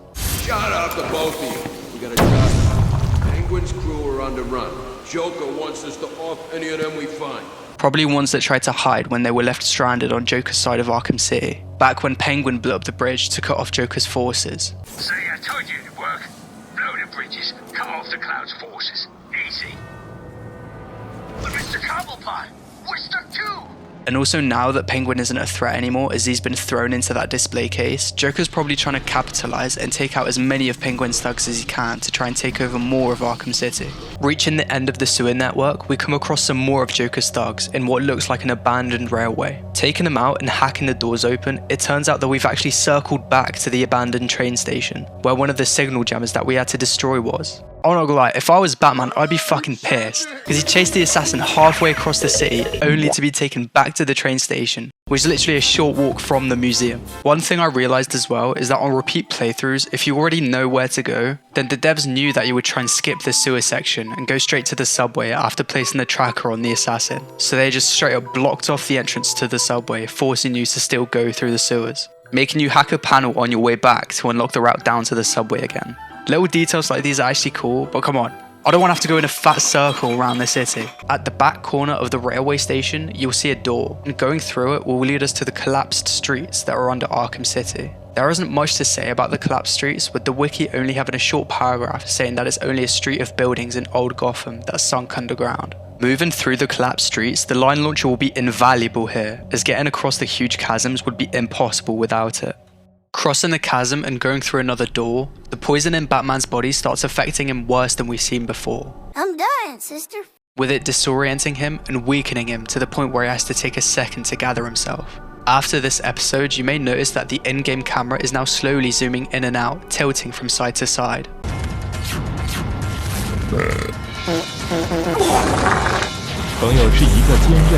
This is done to put us in the perspective of how Batman is seeing the world, now that the toxin has affected him so much. It makes you feel uneasy, making you tilt your head in real life to try and counteract the swaying of the camera. Kinda like in that COD Modern Warfare mission where you're on the boat that's sinking, and you're pretty much looking upside down at your screen because the camera's so angled. On your feet, soldier! We are Screaming Eagle! Ah! Moving further, we encounter the group of Joker thugs that I mentioned back when I was explaining the remote control Batarang. Taking them out, Batman speaks to Oracle and tells her that Joker's crew is moving through the underground to steal weapons from Tiger Guards. Later on though, we'll find out that this isn't quite so true. Going past the door, we'll reach the base of Wonder Tower, which is guarded by Joker thugs who have appeared to take a nurse hostage. Trying to go into detective vision, it will become apparent that one of the thugs is using a signal jammer that's preventing you from using it. Hey, disconnected! Making it useless to us until we take out the thug with the signal jammer. This is actually another method that the devs came up with to stop players from using detective vision too much, making you unable to track where everyone in the room is, forcing you to be extra careful when trying to take out the thugs, because one wrong move and you could lose a chunk of your health bar.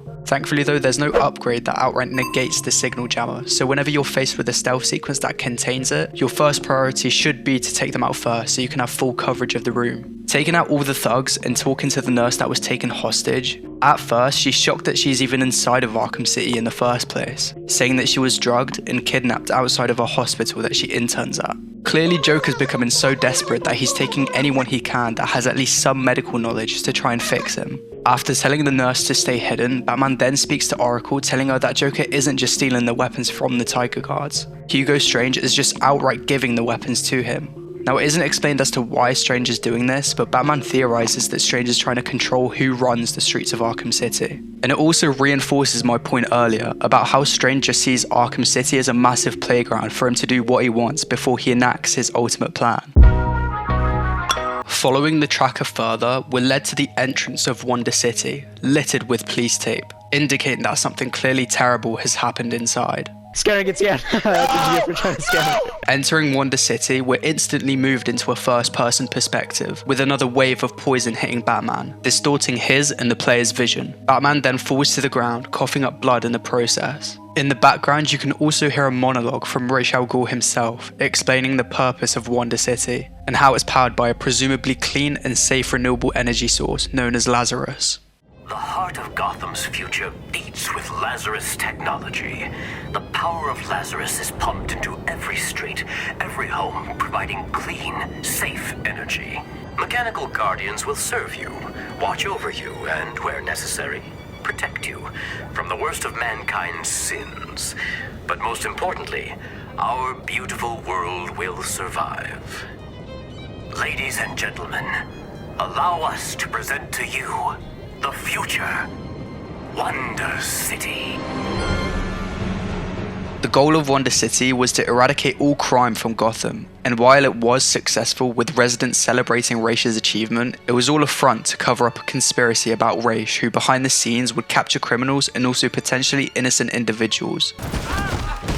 This don't make no fucking sense. With the help of the Wonder City mechanical guardians, who would beat them and violently murder them. Ra's al Ghul would also construct a Wonder Tower, which from the outside looks like a monument of prosperity, but in reality it would only serve to help amplify the effects of the Lazarus substance, as the tower would attract electricity from lightning storms, and through a series of interconnected pipes would reach the Lazarus pit, allowing Ra's to stay immortal by exposing himself to it. While perfecting this process, Ra's would fail to realise that prolonged exposure to the Lazarus would lead to negative side effects, causing the inhabitants of Wonder City to go insane. On the 150th day, I did a KSI tattoo on my forehead as promised, resulting in mass crime, violence, and riots. Shortly after, the police would shut down Wonder City, leaving it only as an empty, sinister capsule of what it once used to be.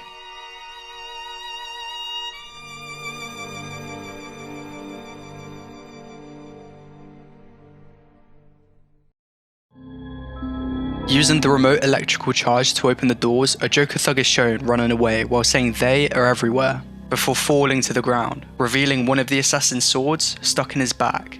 Hanging from the ceiling, there are also random thugs and the crazy lunatics that were seen back in Arkham Asylum. Seeing as the lunatics are failed experiments of Hugo Strange, it's not too far-fetched to think that he would continue experimenting on them in Arkham City and just leave them to roam once he was done with them, eventually finding their way to Wonder City. Moving to the last and final room, before we enter Wonder City, we get ambushed by a bunch of assassins. Fighting them is a lot more different than standard thugs, as the assassins are actually trained to fight. They'll dodge your attacks and even evade your attempts to close the distance with the Batclaw. Combined with the fact that they're equipped with swords makes them a lot more difficult to counter. However, you're able to defeat them easily if they're doing a combo with the sword and you have the blade dodge takedown upgrade that I mentioned earlier. Taking the assassins out and moving into Wonder City itself, the camera is now at its worst, being so tilted you would think you're watching a Tim Burton film.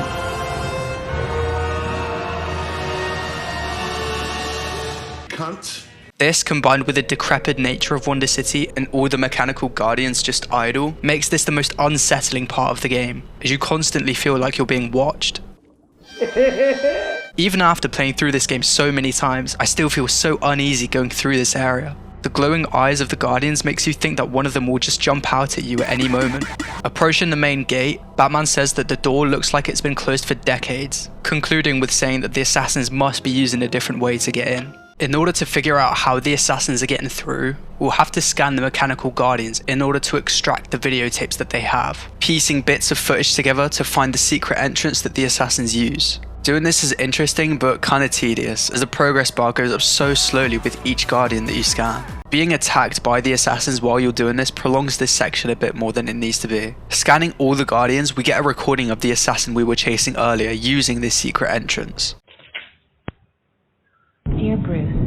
Appearing to be a hidden key in a wall.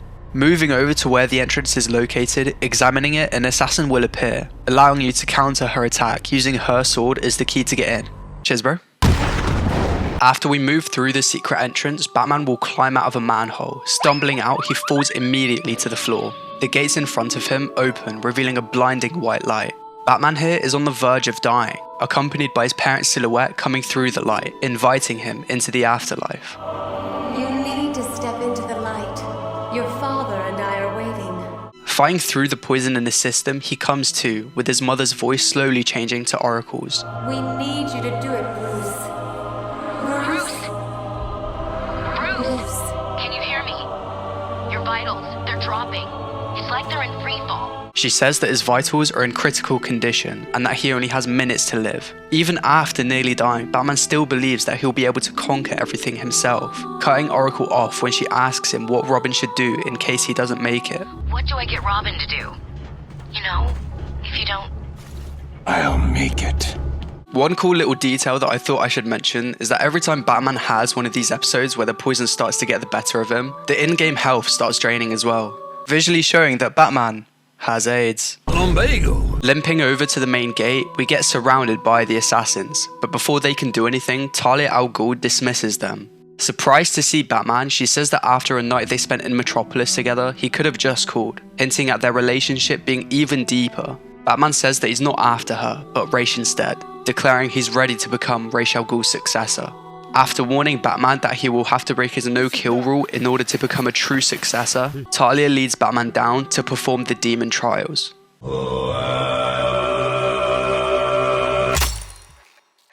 We're led to a door where the demon trials will take place. Before going in, Talia asks Batman if he truly is ready to do the trials, saying that once he's in there, he'll be all alone, with Batman's response being, like always. Further alienating himself from the help he's gotten all game from Alfred, Oracle, and Robin. Gives me conniptions. Entering the room, Ra's al Ghul himself speaks to us, telling us what the demon trials are all about. Notice how, before drinking from the chalice, Batman's hunched over, with the camera swaying because of the toxin about to kill him. But once we drink from it, the black veins on Batman's face disappear, and he stands tall, with the camera being a lot more tolerable.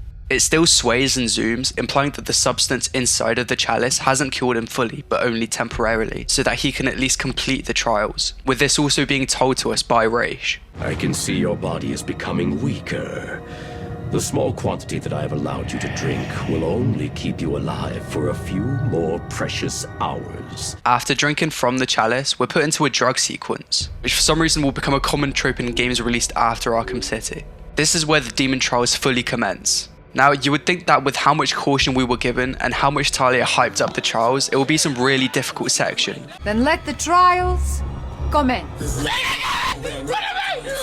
Putting everything we've learned throughout the game to the test. But no, you just follow an apparition of Ra's gliding through the map with the only challenge, if you can even call it that, being you die if you touch anything while you're gliding, and occasionally fighting these weird-ass sand assassins. And their attack patterns are the exact same as the assassins before, so dealing with them is so trivial. The demon trials are pretty much a glorified augmented reality challenge, with Raish spouting on about the gift of eternal life. Complete this final challenge, and the blood of the demon will give you the gift of eternal life. Completing the trials, we come down from the 8 tabs of LSD we just took and find Talia, where she will take us to Ra's al Ghul to complete our final challenge.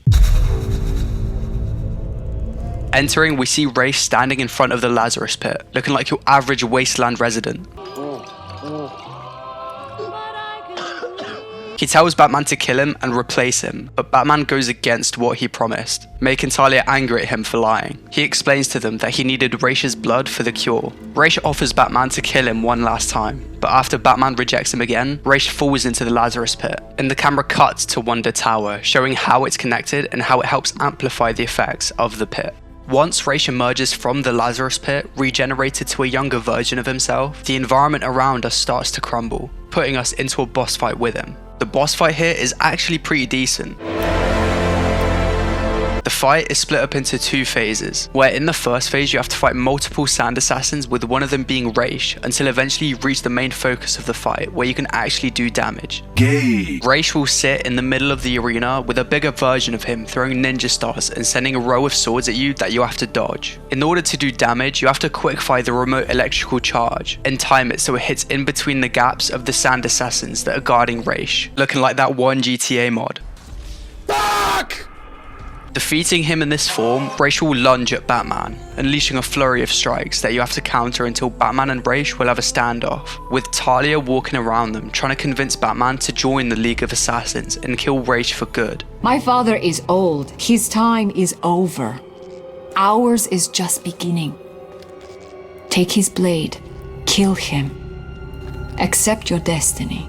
In the second phase, the Sand Assassins will jump out from the ground trying to outnumber Batman. Countering all of them, they'll scatter, leaving us to defeat them. This will happen repeatedly until you defeat all the Sand Assassins, where Ra's will sit in the middle of the map for the last and final time. Defeating him, Batman will beat Ra's down and eventually kick him across the room, stealing his sword from him in the process. Talia runs over to help Ra's up, but he puts a knife up to her neck, pretty much begging Batman to join the League of Assassins. Bro, please, bro, why are you doing? And if not, then he'll just kill Talia. Like, is it really that deep? In order to save Talia, Batman whips out a batarang and reprograms it so it works like a boomerang, hitting Ra's from behind, allowing Batman to go in for the finishing blow. After the fight ends, Batman pins Ra's against the wall, finally allowing him to get the blood sample he needs for the cure. After Talia berates Ra's for trying to sacrifice her, she then moves over to Batman, disappointed that he lied about wanting to become an assassin. This scene is actually really important because Batman showed some real human emotion here for the first time in the game. And you lied to me. I thought you loved me, Bruce. I thought you were ready to join our crusade. Talia, Don't! He regrets lying to Talia, trying to explain himself before being cut off with Talia walking off. In the comics, they both have always had a love-hate relationship, but here in the game, it seems like Batman truly cares about her, which we'll see more of later in the game. Once Talia leaves, Batman and Ra's converse about the Lazarus pit and how it's negatively affected Ra's mind and body, twisting him more and more with each subsequent use. Batman tells Ra's to stop using the pit, saying that if it falls into the wrong hands, Ra's will be powerless to stop centuries of destruction. And as I mentioned before, Ra's is all about eradicating all crime possible, even though it might not be in the most well-received way. Leaving Ra's, we talk to Oracle and fill her in on the Lazarus pit and how Ra's al Ghul has been corrupted, using it for 6 centuries straight. Batman says that he's given Ra's a chance to break his addiction to the pit, but it's most likely that Ra's will stick to his ways, forcing Batman to break the addiction for him. Go to the bathroom! You're shitting yourself! Not yet. Go! Also, I feel like when Batman stumbled out of the manhole cover before we met Talia, he was exposing himself to new possibilities, a chance at immortality. Even if he didn't know about the Lazarus pit yet, going after the League of Assassins forces him to be open to anything in order to get Ra's blood for the cure. But once he goes back down the manhole cover, he's rejecting this idea after seeing the true nature of the pit and seeing what it can do with too much exposure. Batman himself even implies that if it wasn't so risky, he might have taken up Ra's offer on using the pit. Ra's tried to convince me to use his pit, but the risks are too great. We then get some more info on what the situation is like with Joker's blood in the hospitals of Gotham. Robin says that there are multiple hospitals all over Gotham that have a number of confirmed cases where Joker's blood has infected people. And according to a simulation that Oracle ran, by the morning it's possible that over 2,000 people could be infected. Now, if I was living in Gotham, I feel like this would be my last straw. Not only is the city littered with criminals, unhinged maniacs, and furries who fight crime, but now it's become apparent that the hospitals don't even test blood donations to see if they're infected with anything. They just get the blood and start injecting it into people, and are then surprised once it turns out that the blood is dangerous. This is so bizarre! But now that we have the blood sample from Raish, we can now go back to Mr. Freeze so that he can synthesize the cure for us. On our way back through the subway, we get introduced to another new enemy type. This time being a thug that defends himself with a shield. To take him out, you have to stun him and then collapse onto him from above to disarm him. Their attacks aren't dodgeable normally, so you'll have to jump out of their way, but other than that, they're not too threatening. Leaving the subway, Hugo Strange announces that a new inmate has just entered Arkham City. Citizens of Arkham, as I speak, there is a new inmate entering my facility. The more nostalgic among you will recognize him as Quincy Sharp, Mayor of Gotham and failed warden of old Arkham Asylum. Now, as Quincy Sharp is the mayor of Gotham, it's a bit strange for him to be arrested and thrown into a prison full of the world's most dangerous criminals. Get your hand off my penis! But saving him from the thugs attacking him, he tells us that he's been working with Strange, and that as long as Sharp turned a blind eye to the experiment Strange was doing, Strange would ensure that Sharp would win his campaign to become mayor, as Strange knew powerful people who would be able to fund the entire thing. All I had to do was turn a blind eye to his experiments and work on my campaign. He said his friends would ensure that I won. In exchange for winning the campaign, Strange told Sharp to set up Arkham City and put Strange in charge. And seeing how Protocol 10 is commencing really soon, Sharp knowing all the ins and outs of the entire thing would be detrimental to Strange. So he arranged for Sharp to be thrown into Arkham City, resulting in his inevitable death. After telling Oracle how Quincy Sharp is connected to Arkham City, she urges us to get to Freeze as soon as possible, as the Lazarus inside of Batman is starting to wear off. Making our way over to the GCPD lab, outside are Joker thugs waiting for Batman. They say that Joker's health is getting significantly worse, and that Harley Quinn herself is coming over to try and get the cure. You heard. Quinn's on her way over. She sounded real pissed. I don't think Joker's holding up too well. She's coming over to try to hurry us up.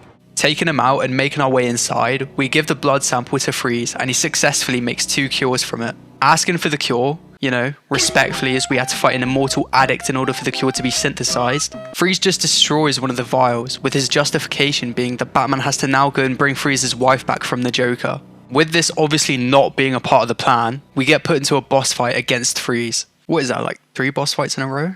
Now, this boss fight is regarded as one of the best, not only in the Arkham games, but also gaming in general. And it's evident why. Instead of an arena where you have to learn the attack patterns of the boss with multiple waves like every other game, Arkham City switches this up. Fuck it, I'm gonna do my shit like this. By forcing you to use your brain. As any single attack you do, Mr. Freeze will adapt to it with countermeasures preventing you from doing the same attack again. The fact that Freeze can track your footsteps by the heat left from your footprints, combined with your arsenal of attacks dwindling as the fight goes on, is terrifying. I remember when I got to this fight when I was a kid, I had to get my brother to beat the fight for me because I was just too scared. In total, there are 12 different possible attacks that you can perform. Now, obviously you can use the jammer gadget that you made back when Penguin had the freeze gun, but using your footsteps that Freeze tracks to your advantage allows you to lure him into any trap that you set up. Whether it be live wires underwater that you can electrify that stun him, a destroyable wall that you can destroy as he walks past, or even just simply dropping down onto him from above. I tried seeing if stuff we destroy around the lab like walls or windows when we were originally looking for Freeze would get carried over to the fight, giving you less stuff to work with, but this isn't the case, which, I don't know, is kind of disappointing. Whenever Freeze loses track of you, he'll shoot up seeker drones in the air that will track your body heat and home in on you and do damage, so it's best to take cover whenever he does this.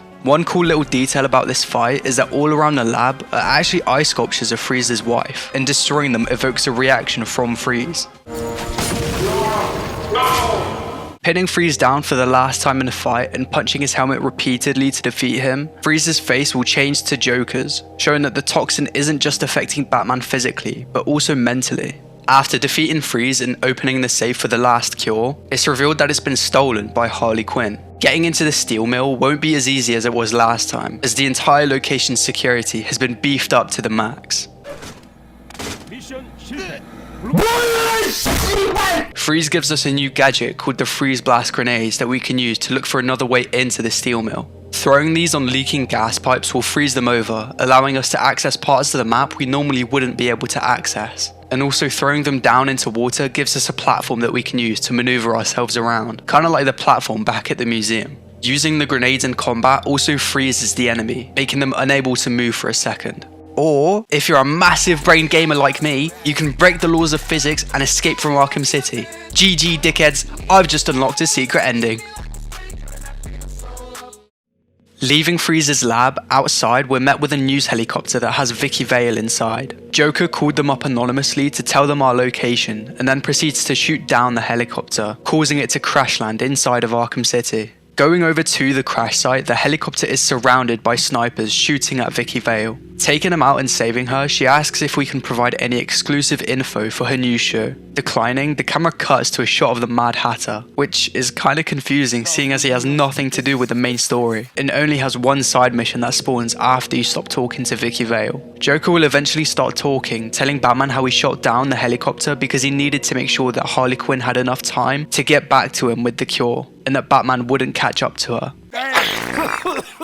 Making our way over to Amusement Mile again, it becomes evident that Joker has really beefed up the security, with snipers posted everywhere you look, which actually makes it a lot more difficult to make it to the steel mill, as the snipers are constantly hitting nasty no-scopes on you, reinforcing how much Joker wants Batman to stay away. Arriving at the original entrance we used to enter the steel mill, the main furnace appears to have been turned on, releasing too much heat for us to use it again. Luckily though, there's another entrance we can use that's located not far from where we are. However, it's guarded by snipers and armed thugs, so you'll have to really take your time and not rush things too quickly, as it could easily lead to your death.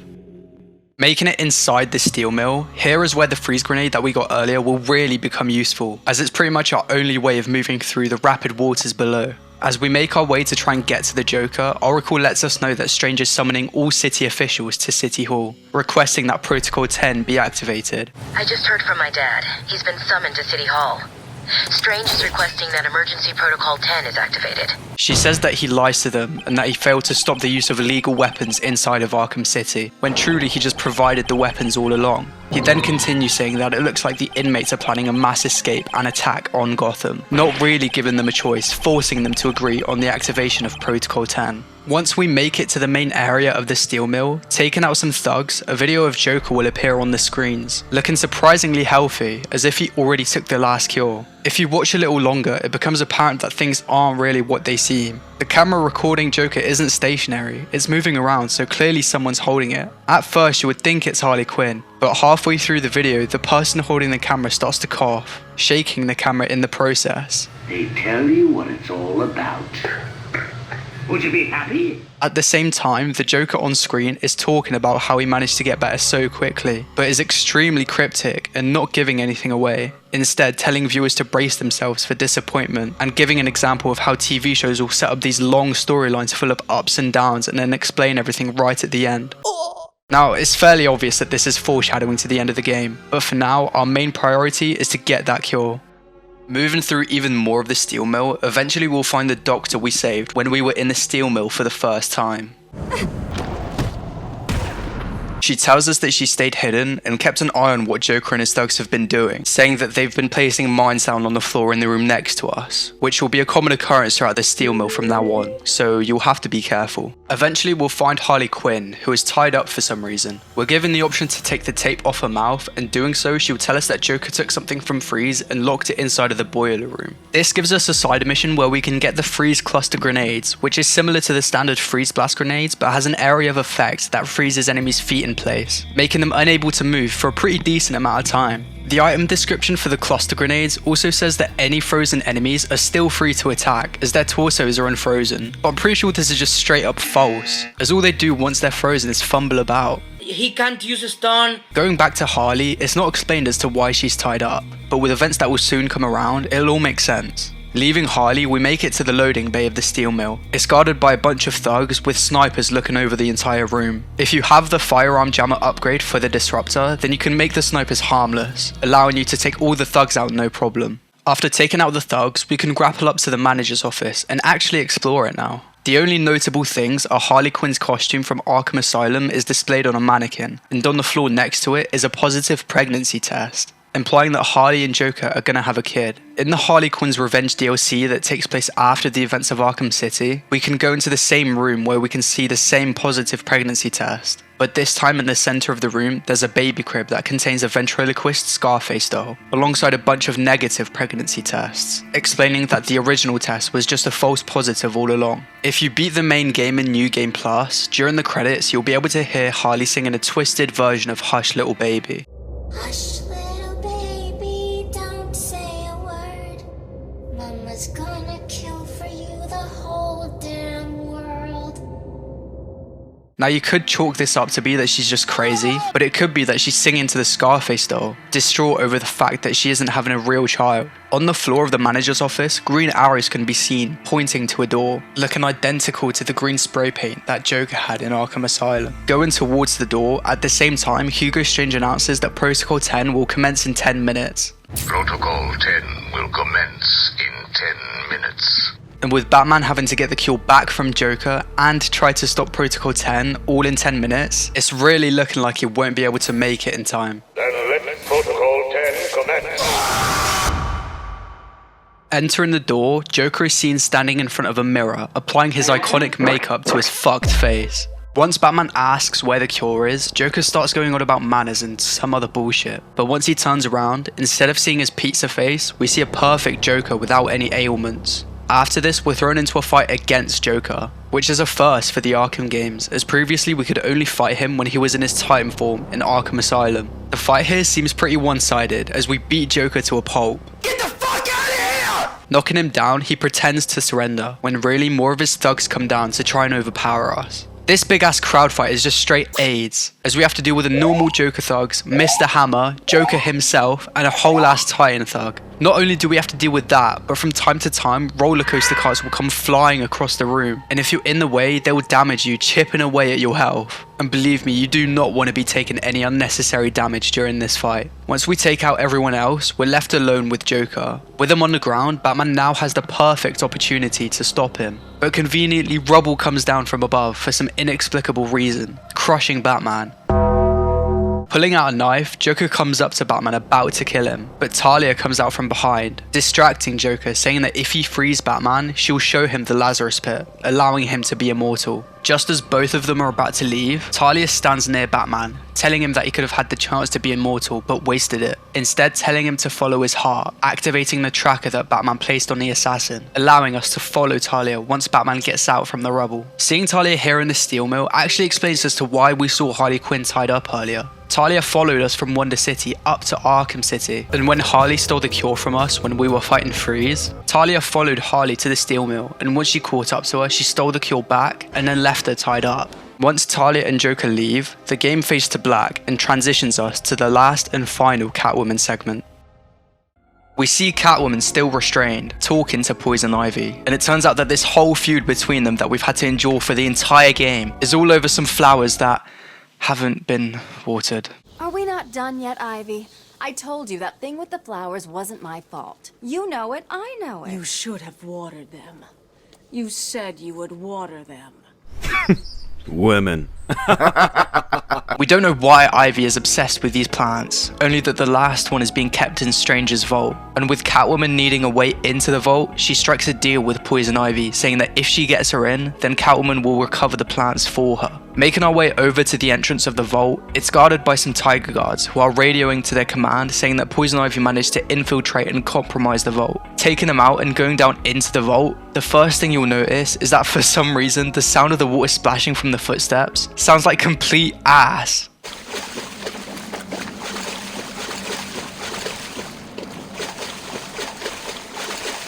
It has this like weird compression to it. All the other sound effects sound fine, so I don't know if the budget for these segments just ran out, or if that's just the way 2011 sound effects sounded. Anyway, we see the large vines Poison Ivy used to break through the wall of the vault, and making our way through, past the door, we enter into the main surveillance room where we can see all the cameras overlooking the vault. The main vault is inaccessible until we get 3 keycards from the guards, which puts us into a Catwoman stealth section.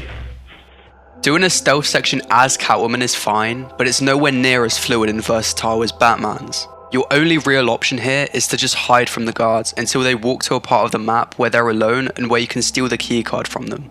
Also, these have to be the shittiest guards in existence, because how are they going to be guarding a whole ass vault but can't see an entire human 2 inches above them? Ah, shit. It burns like a mother when I piss. Should have used the rubber. Stealing the first keycard, Strange announces that Protocol 10 will commence in 10 minutes.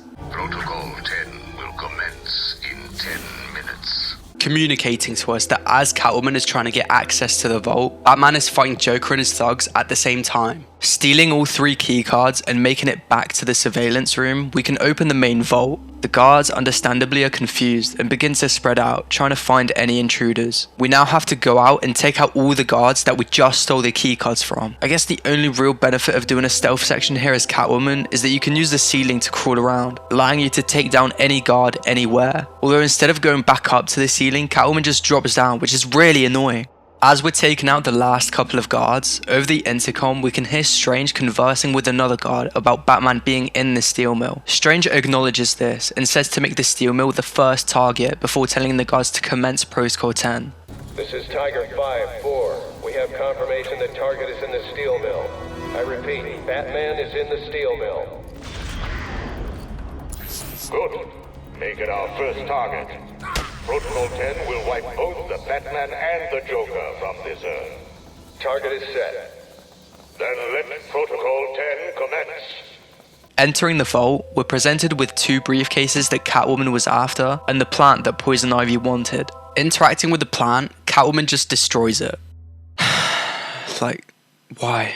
But interacting with the 2 briefcases, Catwoman opens one of them, but it's not revealed to us what's inside, with only a gold glow illuminating her face, leaving it up to our imagination as to what could be inside, referencing the iconic scene from Pulp Fiction.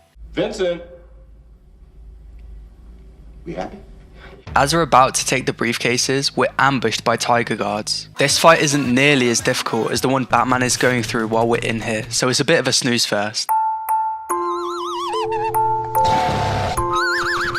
Taking out all the guards, we get another announcement from a Tiger Guard saying that the steel mill is hit and that Batman is down. All units, we have visual confirmation. The steel mill is hit. Batman is down. I repeat, Batman is down.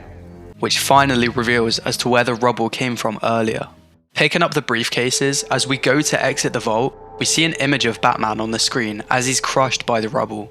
The game presents us with 2 options. We can either leave Arkham City altogether, or leave the briefcases and go and save Batman. What the game's essentially trying to do here is just present us with good choice and bad choice. Extraordinary. How did you come up with this? It's even indicated by the floor markings being red for bad and green for good. Very subtle, guys.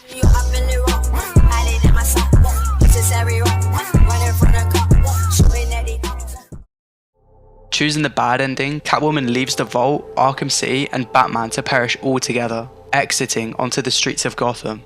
As Catwoman walks up the stairs, the game fades to black and the credits begin.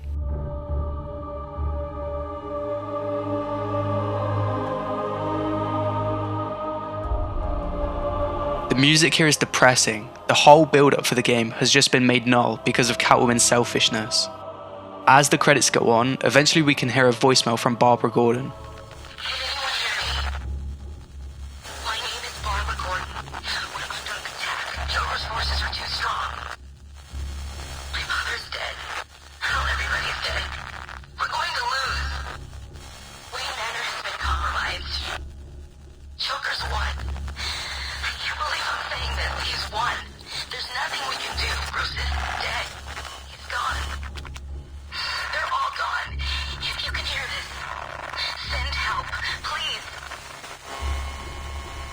I'm guessing without Batman to stop him, Joker eventually did end up getting to the Lazarus Pit, granting him immortality.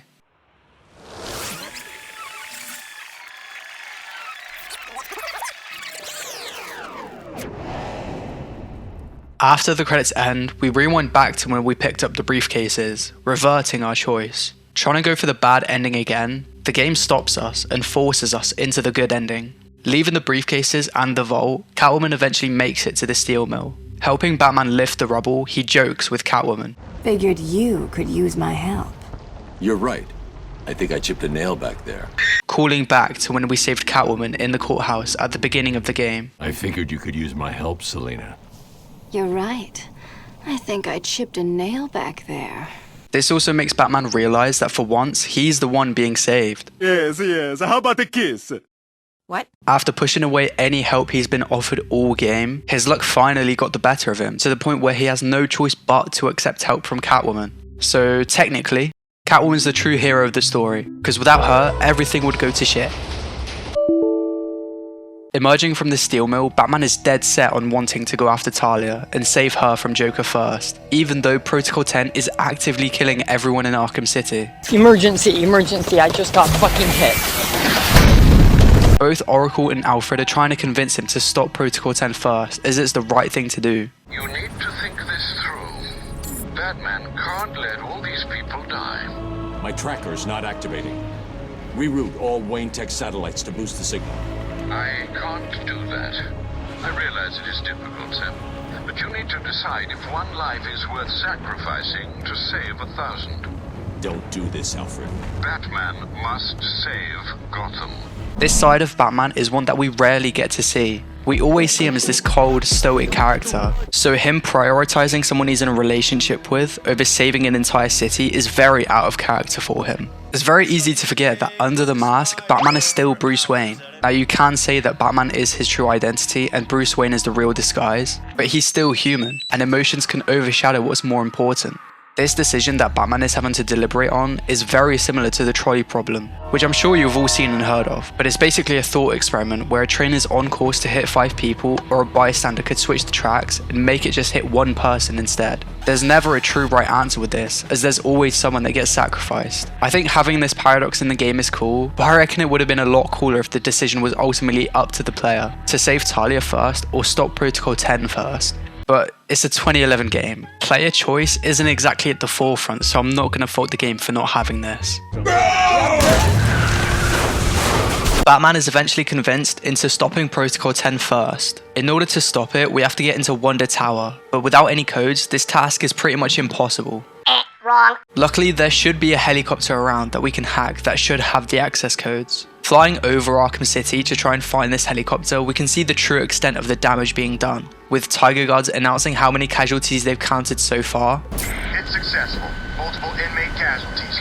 And missiles being shot down onto the street and the surrounding buildings, and even the courthouse. Going into detective vision, you can see countless bodies all over the place. Most of them are criminals, but there's probably a few of the political prisoners in there that I mentioned earlier. So it's kind of sad to think that some of them could be the bodies that we see as we fly over. Finding this helicopter with the codes is kind of bullshit, as there's no real indication as to which helicopter has the codes. So it's just a case of trial and error. But eventually we can find the helicopter and start making our way to Wonder Tower. The only entrance we can use is near the main gate of Arkham City, which is guarded by some snipers. But with all the gadgets and upgrades we've gotten throughout the game, taking them out should be pretty easy.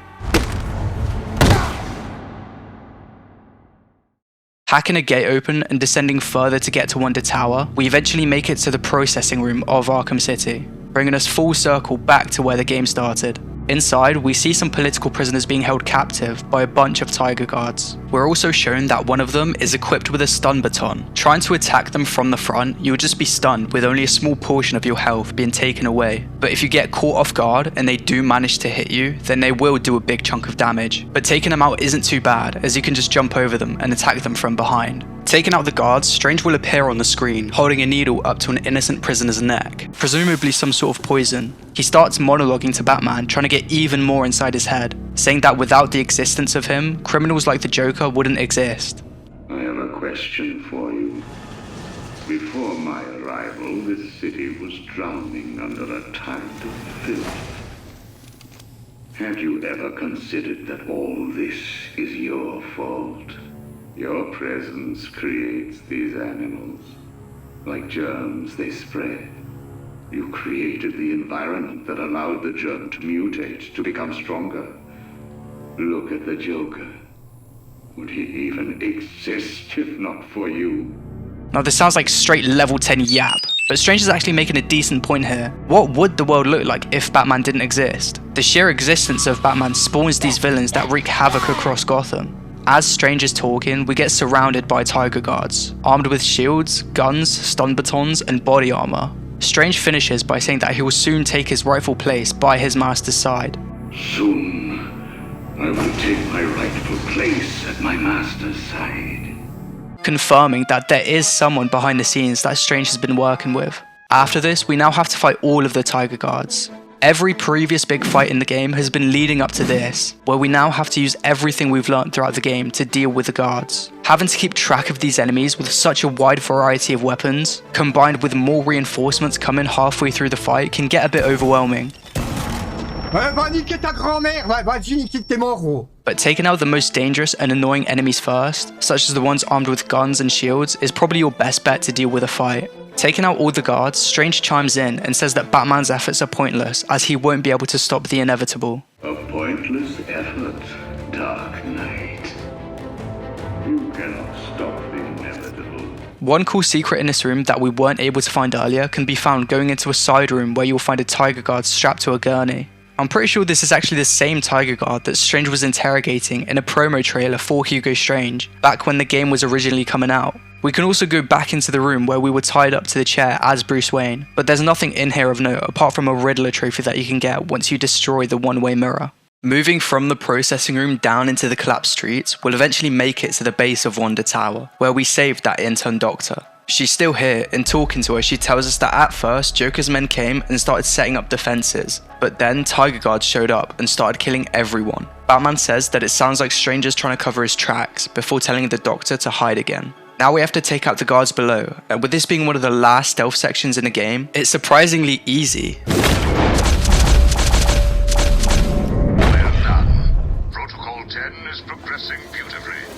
As all of the guards are so spread out that you can just take them out one by one with little to no resistance. While we're taking all the guards out, Strange is telling them that after Protocol 10 ends, then by the end of the month he plans to open new camps in Keystone and Metropolis, all modelled after Arkham City. By the end of the month, new camps in Keystone and Metropolis will open, each modeled after Arkham City.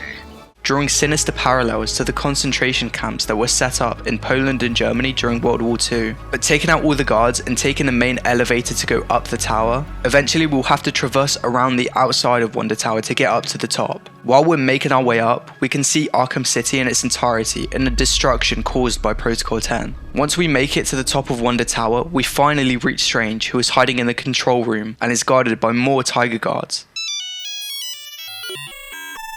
Here we're put into the last and final stealth section of the game, and by far the hardest one yet. Unlike every other room that has gargoyles all around that allows us to survey everyone from above, the only gargoyles here are located outside, offset from the balconies that the Tiger Guards sometimes go out on. This forces us to go inside and pick off guards, exposing us a lot more with very little cover to hide behind. We also have to keep track of where Strange is at the same time. Because of his room being in the very center, he can patrol and monitor every corner of the top of the tower. And if he spots us, then he'll alert every guard to our location. Batman's in the room. Trying to get to Strange before you take everyone out, you'll have to hack the door open to even get access. In doing so, a loud alarm will play, alerting all the guards to your position anyway. So the only play that you can do is take all the guards out first, and then get to Strange. I wish there were more stealth sections like this, as it would have made them a lot more interesting and a lot less samey. Hacking a door open, Batman finally confronts Strange.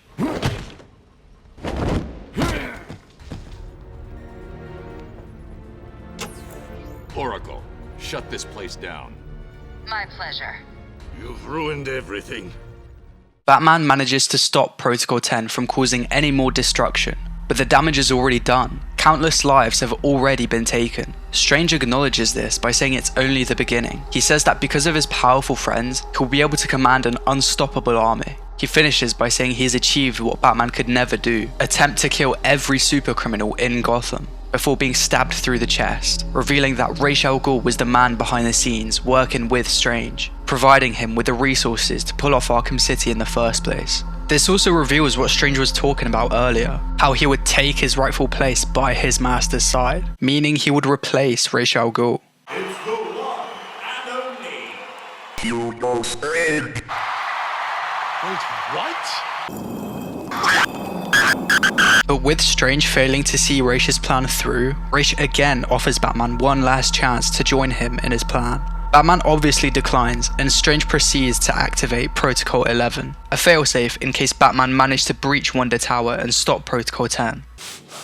The tower blows up, and both Raish and Batman jump out of the window. Trying to save Raish, Batman grabs a hold of him, but Raish stabs himself through his chest, with the intention of the sword impaling Batman as well. Batman pushes Raish away in time and leaves him to fall, while Batman lands safely, witnessing the painful death of Ra's al Ghul. Right, the story so far regarding Protocol 10 and Strange has been a bit convoluted, so I'll do a quick recap. Pretty much, Strange managed to figure out Batman's identity and then went to Ra's al Ghul. Both Raish and Strange had the same vision of ridding all crime in Gotham, and Raish, in exchange for Batman's identity, gave Strange all the resources he needed in order to set up Arkham City. At some point before the events of Arkham Asylum, Strange approached Quincy Sharp, telling him that with powerful friends, he can get Sharp to win the mayoral campaign, and as long as Strange and his friends are funding Sharp's campaign, then all Sharp has to do is set up Arkham City and turn a blind eye to Strange's experiments. The entire point of Arkham City was to get Protocol 10 to happen. So to do that, Strange told city officials that Protocol 10 was only a last resort and assured them that it would never lead to its activation. However, because of Strange supplying guns and equipment to Joker, Penguin and Two-Face, Strange bullshitted the city officials and told them that the inmates of Arkham City somehow managed to get their hands on weapons and were planning an escape and attack on the city. Listen, your name is Leg, I'm gonna break yours. The only course of action then was to start Protocol 10 and kill every supercriminal in Arkham City, leading us to now where Protocol 10 is deactivated and both Raish and Strange are dead. After witnessing the death of Ra's al Ghul, Batman then fills Oracle in on what happened and how Raish is connected to everything. We get interrupted and reminded that Joker still has Talia captive, and although I actually forgot that we still had to go after them, hearing Batman's reaction to seeing Joker with Talia sounds like it's just another inconvenience. Hello? Is anyone there? I'll get back to you. Something's come up. And not like how we reacted when he got rescued from the rubble. Oracle. Strange is launching missile strikes on Arkham City from Wonder Tower. You shut this place down. Joker's taken Talia. I'm going after them. You can't. Hundreds will be killed. I need your help to stop the attack. He'll kill Talia. The urgency in his voice then, compared to now, is so jarring. I'm confused easily. I don't know if it's just some dodgy writing or poor direction, but it's very noticeable. Joker broadcasts himself in front of the Monarch Theatre, coincidentally the same theatre Bruce Wayne and his parents went to the night they both got murdered. And this is pretty much here to remind the player that, look, Joker's still in the game, you have to go after him. The sign shown what's being played at the theatre says Joker the Immortal, calling back to Talia promising to show Joker the Lazarus Pit, but it also refers to the Joker's biggest fear, being forgotten. At the end of Batman Arkham Knight, there's an entire section dedicated to Joker being forgotten, and how scared he is of it. No, Max, wait! No, please! No! Goodbye, Joker. No, Bruce! Don't leave me! Please! But here in Arkham City, Joker knows that he's about to die, and is doing everything he can to try and immortalize himself, whether it be literally or by being known as the man who killed Batman. Going over to the Monarch Theatre, you'll see that it's surrounded by a fuck ton of snipers, which is a bit of a dick move seeing as Joker personally invited us to the theatre, but whatever. Joker can be seen standing at the front of the theatre with Talia. I tried to see what would happen if I just jumped down and tried to ambush him with smoke bombs, but the game just shat itself and put him into a scripted sequence where he just runs inside with Talia, locking the door behind him instantly. Taking out all the snipers is annoying, but not really difficult. Just another hurdle to go over, with Joker probably delaying us trying to figure out where the cure is, seeing as Harley Quinn failed to get it back to him. While we're taking out the snipers, Joker will periodically get annoyed at Batman for taking so long, with one of his voice lines being this. Hello, Batman. You can hear me, right? It's just, you don't seem to be coming to the movie theater, and I'd hate for you to read the spoilers on the internet again. I'm pretty sure that this is actually referencing how during the release and marketing of the Dark Knight film by Christopher Nolan, Warner Bros. Spent 6 months working on anti-piracy methods to stop people from recording the film in the theatre. One method that they used was giving night vision goggles to theatre staff so that they could spot if there were any people recording the film. Taking out all of the snipers and going inside of the theatre, it looks decayed and depressing, looking like Kino de Toten. We're faced with Joker holding a gun to Talia standing in front of the projector screen, displaying the final frame of a movie called The Terror, a real film that was directed by Jack Nicholson, who famously played the Joker in the 1989 Batman film. Take thy beak from out my heart. As Joker holds Talia at gunpoint, Batman tries to reason with him, with Joker telling Batman to give him the cure, not knowing Talia's had it the whole time. Talia then outplays Joker and stabs him with her sword, killing him, though mysteriously no blood can be seen on the sword or on the Joker. After conversing with Talia how she didn't need to kill Joker, still sticking to his no-kill rule, even after the woman he loves has just been held at gunpoint, Batman gets handed the cure, confirming to us that she did in fact steal it from Harley. He then starts to examine Joker's body. Throughout the entire game, little hints have been given to us as to what's really been going on with the Joker and why he looks fine in one scene and then looks like a burn victim in the next. Batman starts connecting all the pieces together, and it's revealed that throughout the whole game, there's been two Jokers the whole time. As Batman realizes this, Talia gets shot in the back by the real Joker. Knowing that this is the real Joker, his maniacal laugh in the background makes this scene so much more chilling. I'm sorry, beloved. I didn't know. Encore! More! Bravo! With Batman still trying to piece everything together, Joker demands for the cure. Going to reach for it, the cure gets engulfed by the fake Joker, who starts morphing into Clayface, showing us how it was possible for there to be two living Jokers at once. After this, we're sent into the final boss fight of the game. The Clayface boss fight is okay, but it's just a lot of spamming the same button for most of the fight in order to do any meaningful damage. But like most boss fights, there's 3 phases. As soon as the first phase starts, Batman throws a freeze grenade to show the player that this is the main way you'll do damage. Clayface's main attacks during the first phase are a repeating ground slam that you just have to counter. You can try and do damage in between the hits, but the attack window is so small that you just take unnecessary damage, so it's best to wait until he finishes this attack. He does a sweeping attack that you can either roll out the way of, or just stand far enough that it won't hit you. He also does a lunging slam attack that you can just dodge. One of his attacks that is consistent for the first 2 phases are that he will turn into a massive blob with a goofy RPG of his face and try to roll into you. All you have to do is dodge this, but you may have noticed that around the corners of the room there are some explosives. Positioning yourself in front of these explosives when he turns into a bowling ball, Clayface will roll into them, setting them off, taking away a big chunk of his health. Throwing enough freeze grenades at Clayface, he will start to freeze in place, at which point you'll be prompted to take the sword that Talia stabbed into the fake Joker out of his back, and just start slashing at him to try and get the cure out. After this, the second phase of the fight begins, and it's mostly the same. Spam freeze grenades, dodge attacks. However, the 2 new attacks that are introduced, replacing the ground slam, are a spinning attack where Clayface shoots out little clay pellets at you, and a double hammer attack. But other than that, it's pretty much the same as the first phase. Did I ever tell you the definition of insanity? Fuck you! Freezing Clayface once again and swinging the sword at him, he'll start to fall apart into little chunks. For me, impossible. At which point Joker will blow up the floor of the theatre, which will send us falling into the room that contains the Lazarus Pit, revealing that Talia did in fact tell Joker where the Lazarus Pit was, but instead of taking the conventional route that we took, because of Joker's frail ass, she just showed him what was above it so that he could set up explosives and just gain access from the top.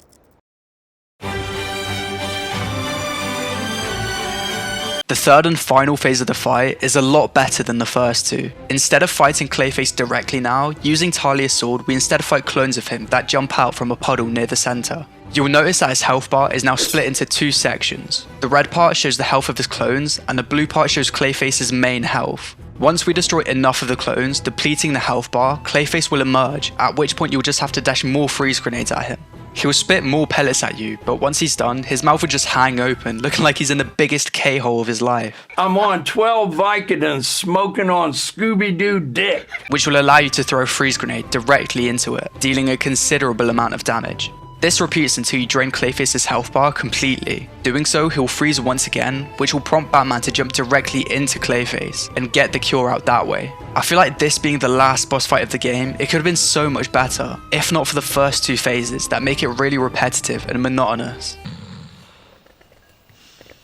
But with the fight now over, Batman can finally take the cure that he's been after for pretty much the entire game. The camera then cuts to Joker, about to plunge himself into the Lazarus pit, but Batman manages to throw the sword in his direction to stop him, in turn loosening one of the amplifiers, causing it to fall and hit Clayface into the pit, destroying it completely. After waking up from the explosion, Batman converses with Joker, who's off-screen. Quick! The cure! What are you waiting for? Come on! I killed your girlfriend, poisoned Gotham in hell. It's not even breakfast. But so what? We all know you'll save me. Every decision you've ever made ends with death and misery. People die. I stop you. You'll just break out and do it again. After genuinely debating whether to let Joker die here to end their entire feud, Joker lunges and stabs Batman in the side. Think of it as a running gag. No! With the last remnants of the cure destroyed, Joker is at his lowest point, physically getting on his hands and knees trying to slurp up his last hope at survival. With Batman standing over Joker, who is mere moments away from death, Batman tells him that even after everything they've both put each other through, Batman would have still saved Joker and given him the rest of the cure. Are you happy now? Do you want to know something funny? Even after everything you've done, I would have saved you.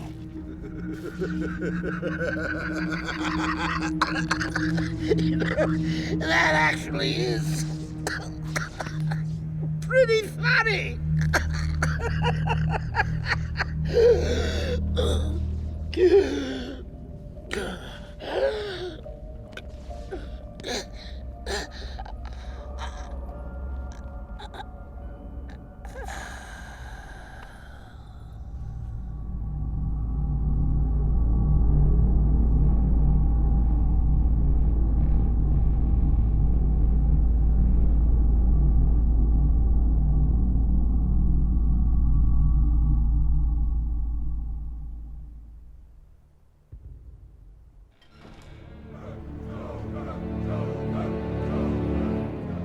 Batman walks out of the theatre, holding Joker in his arms, foreshadowed by that painting of Cain and Abel I mentioned at the very beginning of the game. The title of the painting is The Duality of Man, and that pretty much refers to the idea how humans possess both good and evil qualities in them. And this can be applied to Batman, how he was debating whether or not to give the cure to Joker. Cain holding Abel, mirroring how Batman holds Joker, symbolizes how with Joker now dead, Batman views Joker as his first murder, similar to how Cain is portrayed as the first murderer in the Bible. He walks out not as a hero, but as a failure, and the music reflects this.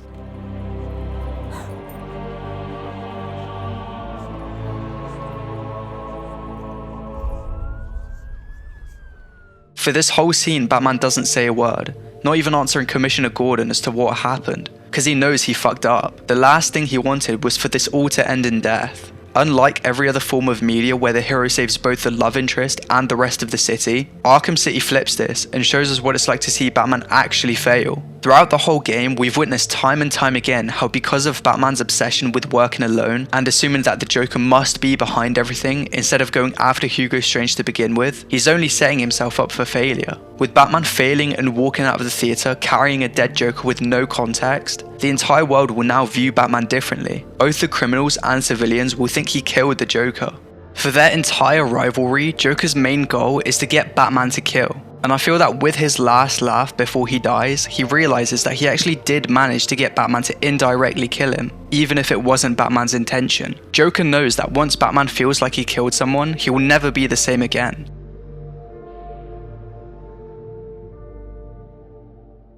But there's still one more question that's been bothering me about the entire two Jokers at once thing. So back at the steel mill, when we see Joker and Harley for the first time, it's shown to us that the Joker is dead, with Batman's detective vision clearly saying deceased, and another Joker comes out and knocks Batman out. My question is, how did Joker manage to trick Batman's detective vision to make it say that he was dead?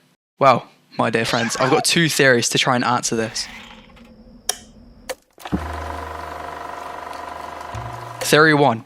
Joker can somehow pretend that he is dead, making his resting heart rate so low that it tricks Batman's detective vision to show that he is dead.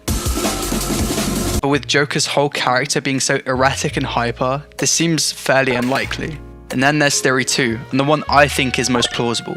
Both Jokers that were there were fakes, with Clayface being both of them. We know that this is possible because in the Clayface boss fight, we're fighting against multiple versions of the same enemy. So clearly Clayface has the capacity to control more than one version of himself at the same time. And also one detail that you might have missed is that during the big fight in the steel mill where Joker is present, if you go into detective vision, the Joker that's there has no skeleton, confirming that it is in fact Clayface that is there during that fight. And I'm guessing to counteract the detective vision showing no skeleton, giving away that it's Clayface when they want to trick Batman, Clayface would have absorbed a skeleton inside of him while he's the Joker, and trick Batman's detective vision that way. I don't know, it seems like a bit of a stretch, but that's what I think.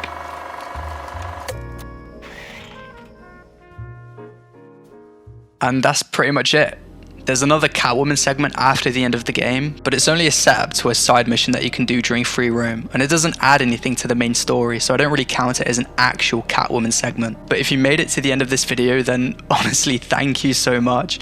I've put a stupid amount of time into this, and I'd really appreciate it if you could leave a like, comment, or even a cheeky sub. Want to join my free gift card giveaway? Subscribe to my channel, like the video. I know I didn't cover everything with the game, such as the side content, but seeing as it's my first proper attempt at making an analysis video, you know, I think I did a pretty decent job. Like, look at this timeline, man. Come on. But obviously, if you saw that I missed something out or didn't go in depth into something, then please leave it in the comments below. I've got a bunch of games lined up that I think will make decent videos, but I'll try and sprinkle in some shorter videos in between so that the gap isn't so long. Psycho Patrol R came out recently, and I've started planning out a video on that, so that's probably going to be my next video.